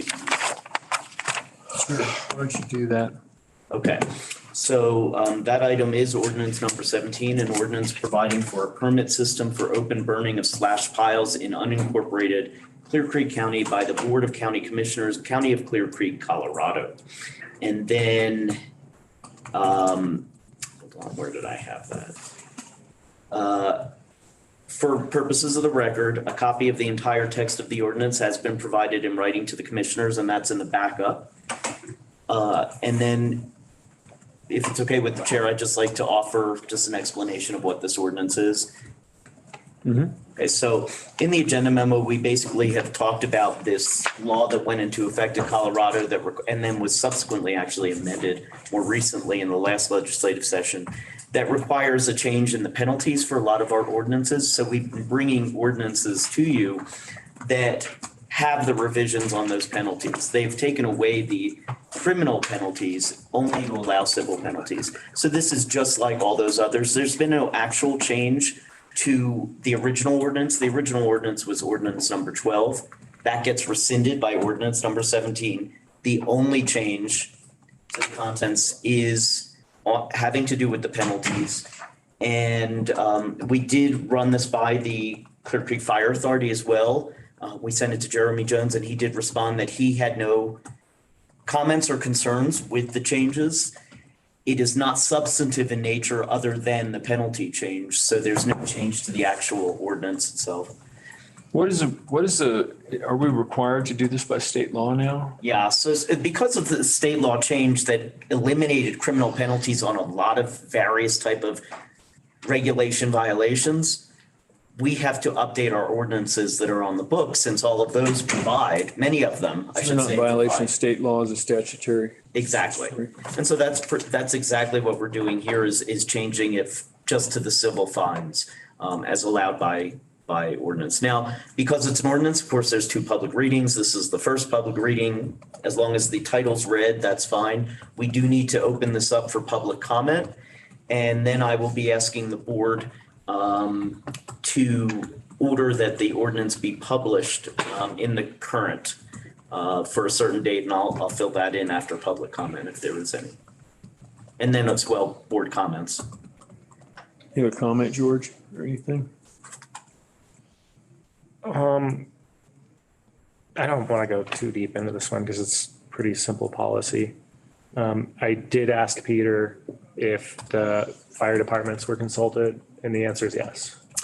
Clear Creek Fire Authority. We did not reach out to Evergreen Fire Authority. And what we will do is based on your bringing that to our attention, we can reach out to them in advance of the second hearing, letting them know. I don't anticipate any concerns because we weren't looking to change any other aspects of the ordinance. It may be worthy of a discussion at some point, but this takes care of at least the administrative part of it. Okay, and we can still make changes between first reading and second reading? Yes, you correct? can. Okay. Yeah, the only question I have is, so if we're required to do it, that's one thing. I do know that we do have things that are illegal in the state we can make legal, and vice versa, I believe. And so the question is whether this is actually a mandatory change or whether we have the option of, the elimination of a criminal penalty for something that's obviously becoming a much bigger deal in terms of its risk to the public safety is, it's a pretty big deal. And so I just, we hadn't really had a discussion around it, so. So just to add some info, it is required. It's mandatory. We do not have a choice. We have no authority under state law anymore to impose criminal penalties. Now, that doesn't mean that if there's another legislative change to allow for that we wouldn't then or couldn't then adopt that change. But right now, we have no choice. They have taken that, the legislature has removed that option. Okay. So do we have the option of completely delegating this to the fire departments to create their own policy? This is our ordinance in terms of were we to choose with the sheriff's office to enforce outside authority of the Clear Creek Fire Authority. And the sheriff's office is aware of this as well. Okay. So we don't want to take away that enforcement ability. Yeah, that makes sense. So anyone either could respond and deal with Exactly. this. And that's honestly why we did not reach out to Evergreen Fire, was because for our purposes, Clear Creek Fire Authority and the sheriff's office were the ones that would be affected. But in reality, I suppose there is part of. It's Evergreen in the Yeah, sheriff. exactly. So, and I don't want to discount Sean's districts. So, we'll forward it to them. And then if there are any changes that would need to be made in the ordinance, we do that. We bring it at public hearing, and then the board will order us to publish basically the red line version in the paper at that time, but we're not there yet. Okay. And the reason I'm interested is because I've heard from both departments and a lot of others in the wildfire mitigation space that slash burning permits, their processes can be cumbersome. And I wouldn't suggest that means we don't want a permit. But would be curious to hear if they have ideas about how we can make sure this is as not cumbersome as possible.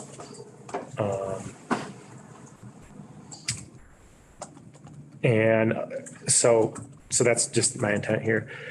I'm curious, so when we decide, like, setting of fines, that's all our authority, right? And Yes. so, like, it's your recommendation that we drop the minimum $50 fine?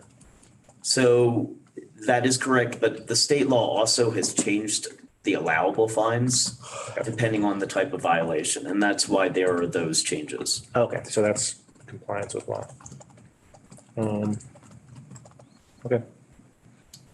Just another little tidbit of information. So the original ordinance that went into effect the original law that went into effect 2 years ago was amended last year because there were conflicts among it. It was a very broad ranging law. So I would not be surprised if there's additional changes and clarifications that come through. And perhaps there may be even lobbying efforts to address certain things like this as to whether or not criminal penalties should be brought back in.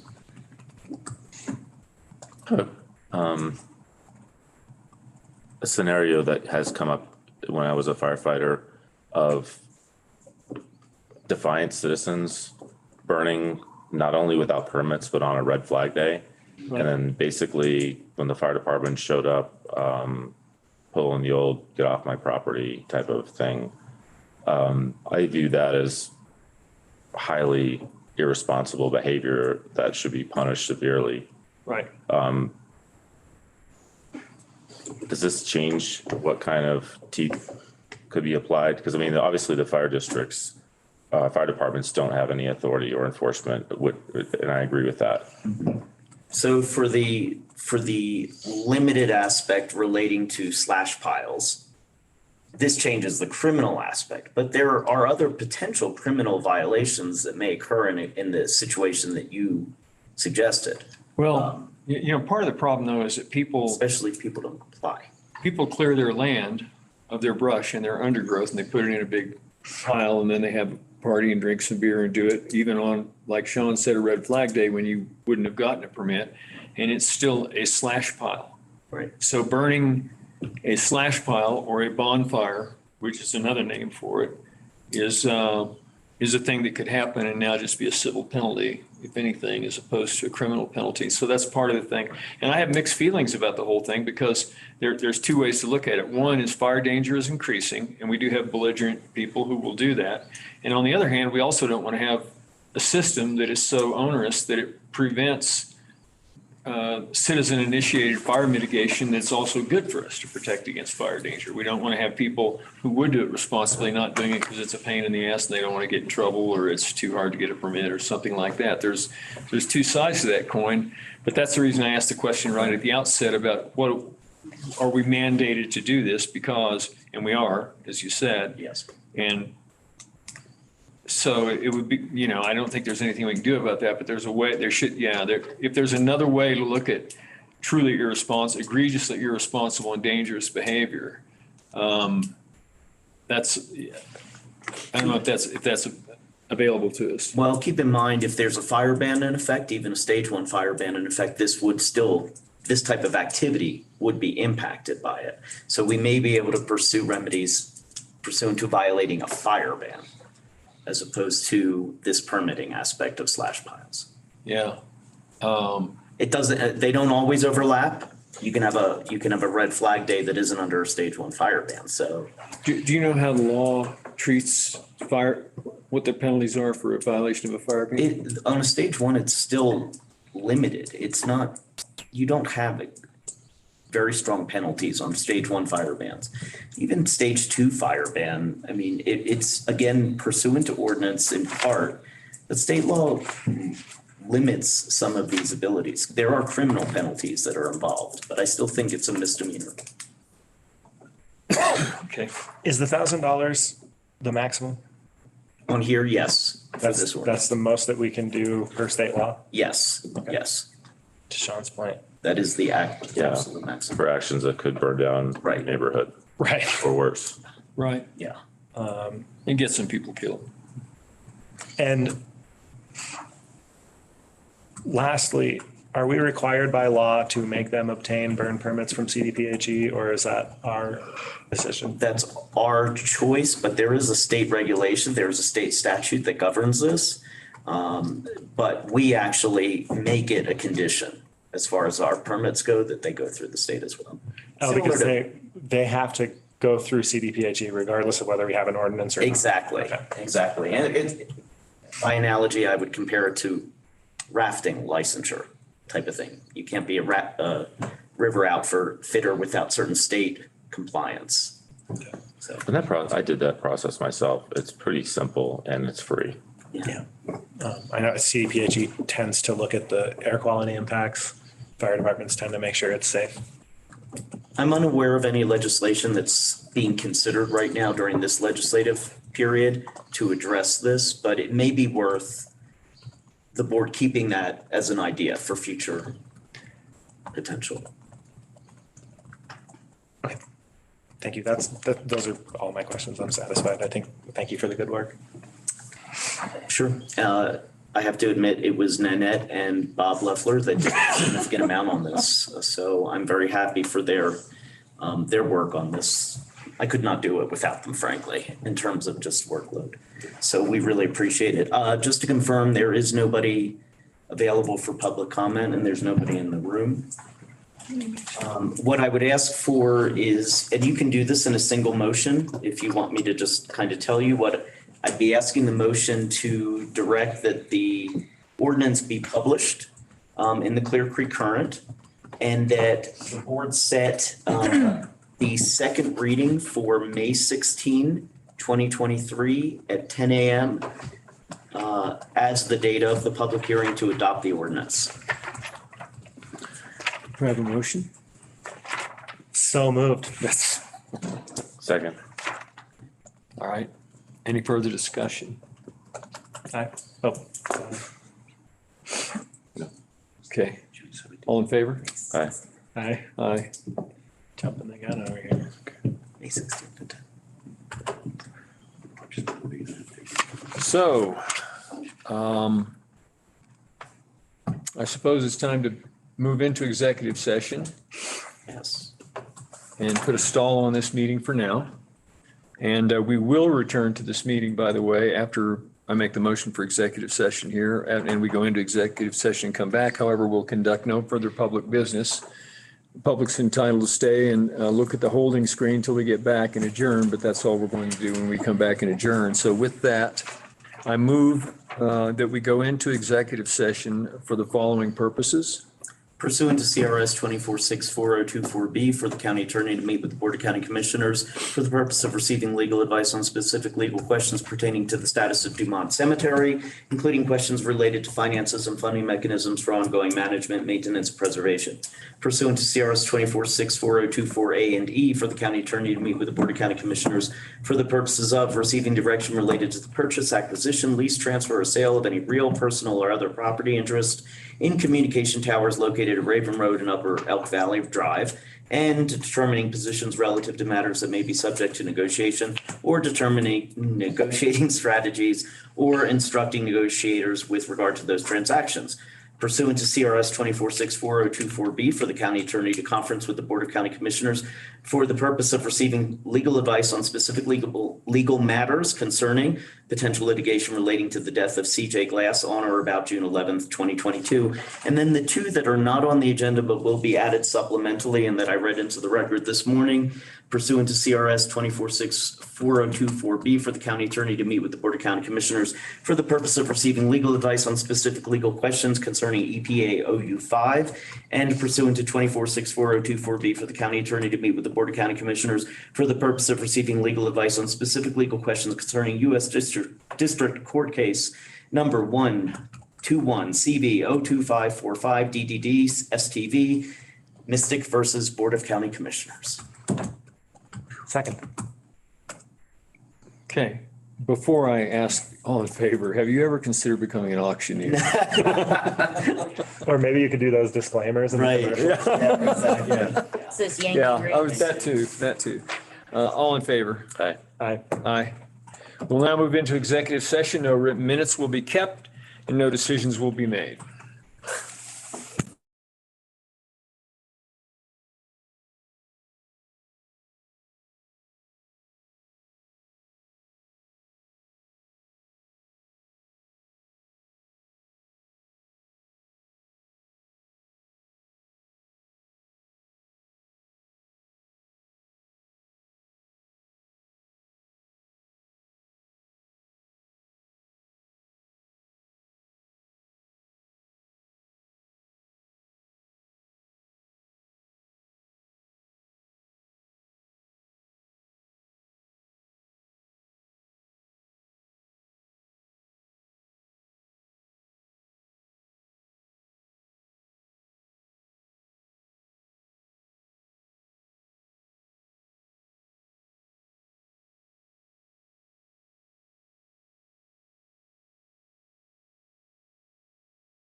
Yeah, we've concluded our executive session. No written minutes were kept and no decisions were made. And we are now adjourned. Thank you.